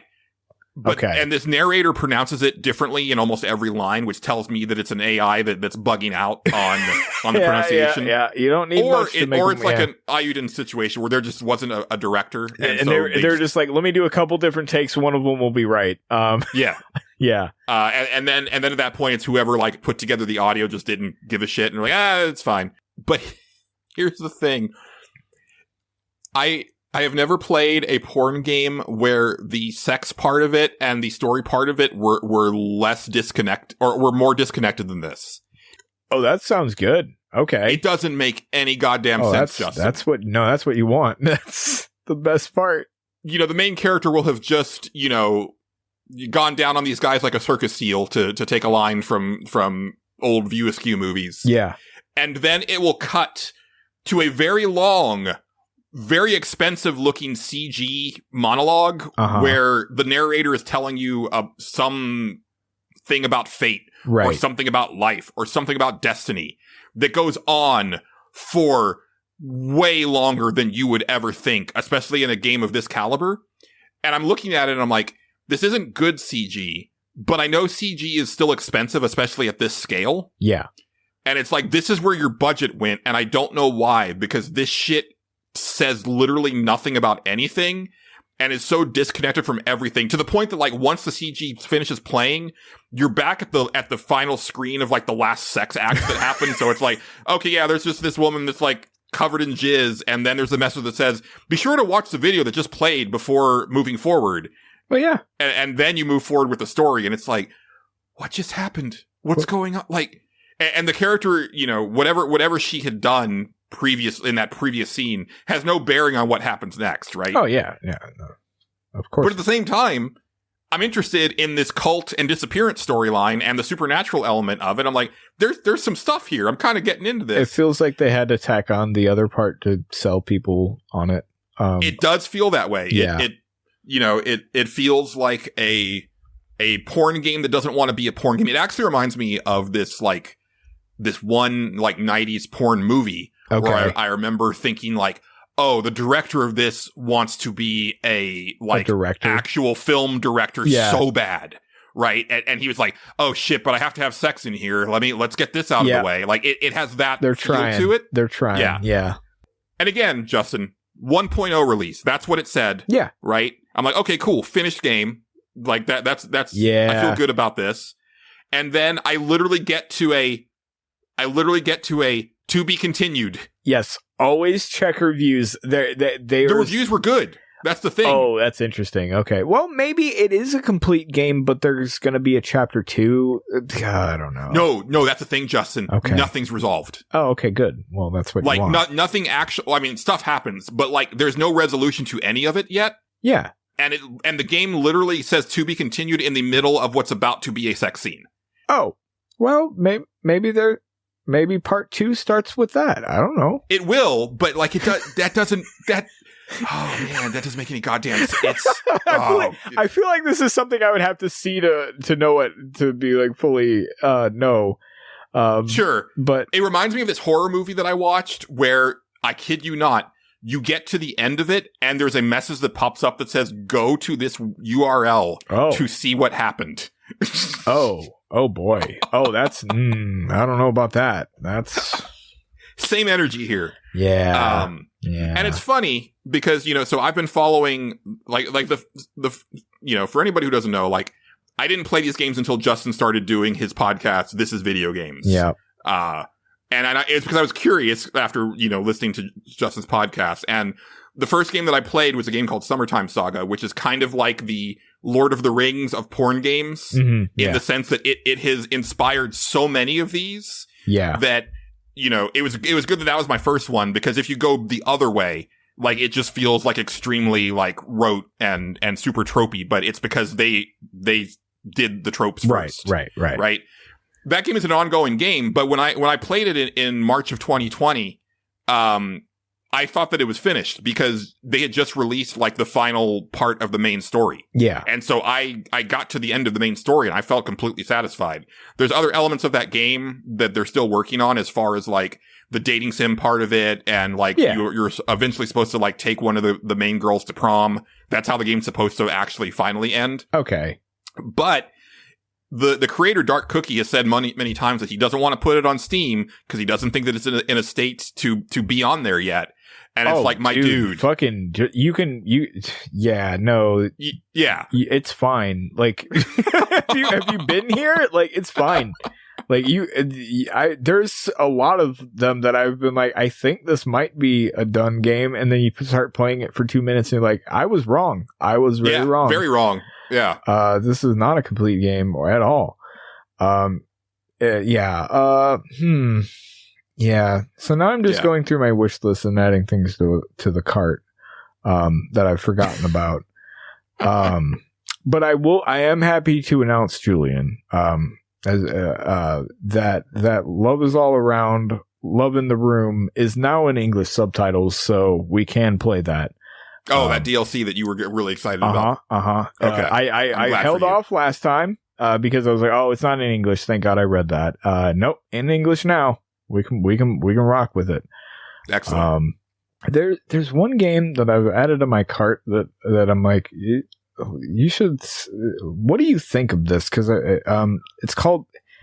And now the title says that is not a positive outlook. I just want you to see the art style. It's called Womanizer. Look at this thing. It's really weird. I know. Just look at the art style, because I'm like, this is like weird AI thing or something, because I don't know what it is. It's really weird. It's interesting though. I'm intrigued by it. Just look at it for a second. I know what it sounds like. I don't know what it's about, because it refuses to tell me. Oh, he's got to get with the... Oh, this looks AI art. Doesn't it? It's really weird. Yeah. I'm so intrigued. Like, I have to know now. I'm like, okay. No, I'm going to... Look, we can't support that, Justin. But it might not be. I don't know. It's really weird. I mean, it might not be. I don't know, though, man. I don't know. It's weird. It's off-putting. If you want to see it, that's the name of it. Go look at it. Yeah. It's strange. I don't know how I feel about it. It definitely looks AI as fuck. I don't know what it is about it. There's something about that style that I'm like, yeah, I think a robot did this. Mm-hmm. But if not, I don't know. It's weird. Manor Lords is 25% off. You know what? Might as well add that too. There's a lot of sales right now. I mean, that's kind of just Steam, right? Like it's. Oh yeah, yeah, pretty much. Oh man, I'm sorry I brought this up to you, but at the same time, I just needed somebody else to see it. No, I get it. Yeah, because I kept seeing. I seen it earlier today. I was like, "What the fuck am I looking at?" And then I kind of remembered it as you were talking about it, and I was like, it felt like a fever dream I had when I thought of it, and I was like, I gotta see what that game was called. And then as soon as I seen the picture, I was like, oh, that's the one. I got a lot of weird fucking shit on this. I'm looking at screenshots. I'm trying to see if I can look at the hands, and that's usually like the dead giveaway. Yeah, it doesn't. These hands don't look terrible. You can always clean that stuff up, though. As somebody who has cleaned some of that stuff up, trust me when I say you can clean that stuff up. Yeah. Anyway, that's all I got. Yeah, my vote is that it's AI art. It looks like it, right? I can't tell. This is the problem that and this brings up a weird thing. Is this is going to keep coming up where we're just like, is this AI? We don't know. Mm-hmm. No, It's gonna keep coming up. It's gonna keep happening. I know Steam banned it, but man, I don't know. Or they did something. I don't know if they banned it or they did. I think you're supposed. I think you're required to disclose yes. if you use it. Well, they didn't disclose it, so yeah. Unless it's in the credits somewhere. I don't know. Well, no, but it would have to. It has to be on the page, I believe. Yeah, I believe it has to be on the page, and I can't find anything that says this. Yeah. So and it's tricky with video games, right? Because AI is something that's been used in video games for decades, and but there is one use of more modern AI that I would like to see, and it would have to be with the voice actors express permission, and also only for that game. But I think it would be really cool if you're playing a game like Mass Effect 4, and you can name your character, and they're able to use AI to have all of the cast call your character by that name. Yeah, that'd be cool. Yeah, I think that'd be really neat. There's definitely cool stuff you could do with it, but it's like you said, it's a slippery slope. It is a very slippery slope. It's that's a cool thing, but what is in it has to be the contract has to be written out to where it's no, it's just this thing, and we're not going to use it for anything else. We promise. It's tough. Yeah, but that's it for me. That's all I got too. Fate and Life Mystery of Vaulinhorn was a very interesting game, and it, to its credit, I was like when I got to the Be Continued, I was and I felt not ripped off, but I was but I want to and I wanted to see more. So it's and I apparently there is a Patreon right now, and I think there's already twice as much content on the Patreon version, but if you bought it on Steam, then you get those updates free. So I'm assuming that since it just hit 1.0, this month, that it'll be a bit before they release the rest of that stuff. But yeah, I wish that there was stuff in place to be more upfront about that. Right. It seems like it should still be early access if that's the case. If the game is not actually finished, right? Or finishable. Yeah, I agree. But then again, it might be finished, and like I said, they're just gonna. No, but that's what I'm saying. There is no, you do not get to the bottom of anything, right? Yeah, but maybe that's part 2. Then you get to sort of to the bottom of it, and then part 3 is now you're at the bottom, but you got to keep, you got to go further up top. Yeah, and then the next one's you're in the middle of the top. And then you're at the top on the end of it. And that's all I'm asking for, right? If it said Fate and Life, Mystery of Vaulinhorn, Chapter 1, then I know what I'm in for. Right. You know what I mean? Then it's a little misleading. I'm not going to sit here and bullshit you it's not, Julian. Yeah. This game is fucking weird, man. I keep looking at it because I'm what the fuck? Womanizer, not the one I'm talking about. Yeah, Womanizer, not the one you're talking about. The one you're talking about. Oh, okay. No, I'm pretty sure this is AI art. I just got a glimpse of some girl's eyes, and I was that is not right. Okay. Right. Yeah. All right. That's where you're supposed to disclose these things, but they don't do it. So yeah. Well, thank God. What was this game again? Hold on. My Destiny Girls does not use any AI for that. That's all real. Or does it? I mean, that'd be crazy, actually. Right? Honestly, I respect that. If they did that, that'd be pretty impressive. This live action FMV game is actually none of these women are real. Fuck it. Why not, man? Let's do it. Yeah. Yeah. All right. Well, one last thing to do before we get out of here. Okay. We have a segment called Questions, Comments, and Concerns. All right. You can email us your questions, comments, and concerns. The email is thestageselectpod@gmail.com. You can also go to our Discord server. There is a questions, comments, and concerns channel where you can put something there. This is an email that comes to us from Exrian. He says, "Hey guys, I was wondering what the stance is on the fabled Metal Gear Solid 5. I know certain pantsless nerds never recognized its existence. I'd like to know what stance the Stage Select podcast takes." Oh, it's there. Look, we're the same people. I'm the same person. Yeah, he's right? the same. I don't have any problem with it. This is all Julian. Yeah. I do not acknowledge Metal Gear Solid 5 as a sequel to Metal Gear Solid 4. I think it is a fine stealth action game. Like a prequel. Well, you know what I mean. Like Oh, part of yeah, the yeah. franchise. Oh well. Yeah. I mean, that's another deeper issue that I have with the Metal Gear Solid franchise is that more of the games are prequels. I mean, Like, yeah. there are more games starring Big Boss than Solid Snake. It's not right. Well, but Solid Snake got too old. That's true. Yeah. So, Big Boss didn't get as old. He didn't get as old. Well, I mean, he did, but yeah, he got it took pretty him old. longer. It did. Yeah. Yeah. No, I just think that, like, story-wise and character-wise and structure-wise, that game has no business being called Metal Gear Solid.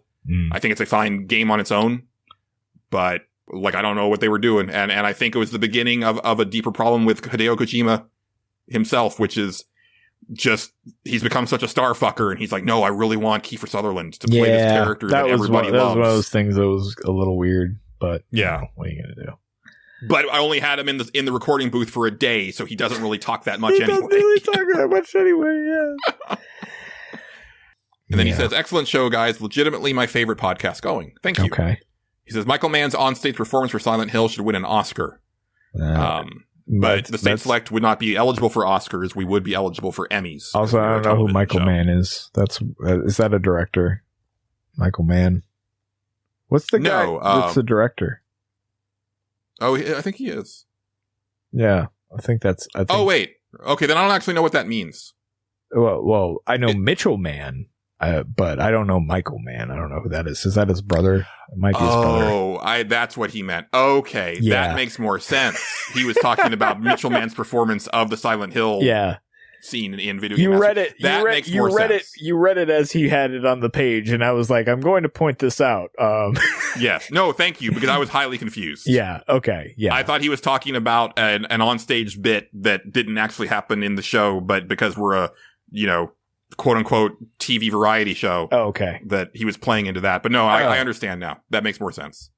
But again, would still only be eligible for an Emmy, not an Oscar. That's fair. Yeah. He also has a question for Sherwin Williams, but Sherwin Williams is still upset. He's a little upset. Yeah. So we'll circle back to that. We'll circle back to this. We're gonna put this one down. We'll ask him when he comes back.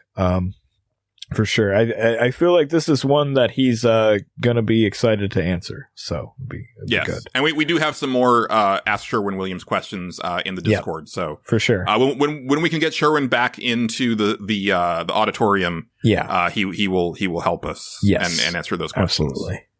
Yes. Yeah. I think that's a show, Justin. I think that's a show, Julian.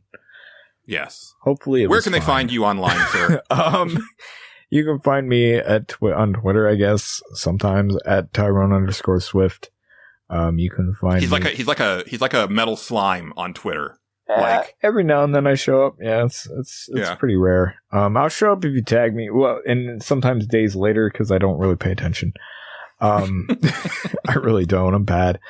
You can also listen to This Is Video Games. It's still there. I should do more of it one of these days, but maybe I'll just start doing that stuff on this show. Who knows? Who knows? We'll see.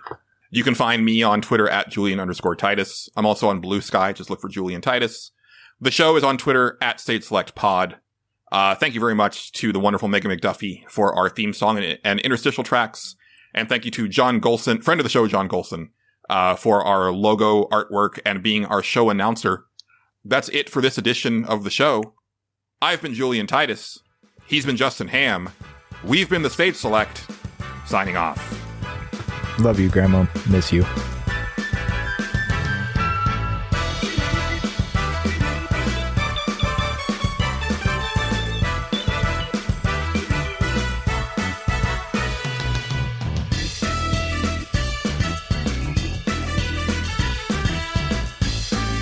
The Stage Select is copyrighted and owned by Space Monkey Mafia Productions, specializing in independent podcasting. Please consider sharing the show with your friends and support us by joining our Patreon or donating to our coffee. Thank you, and good night.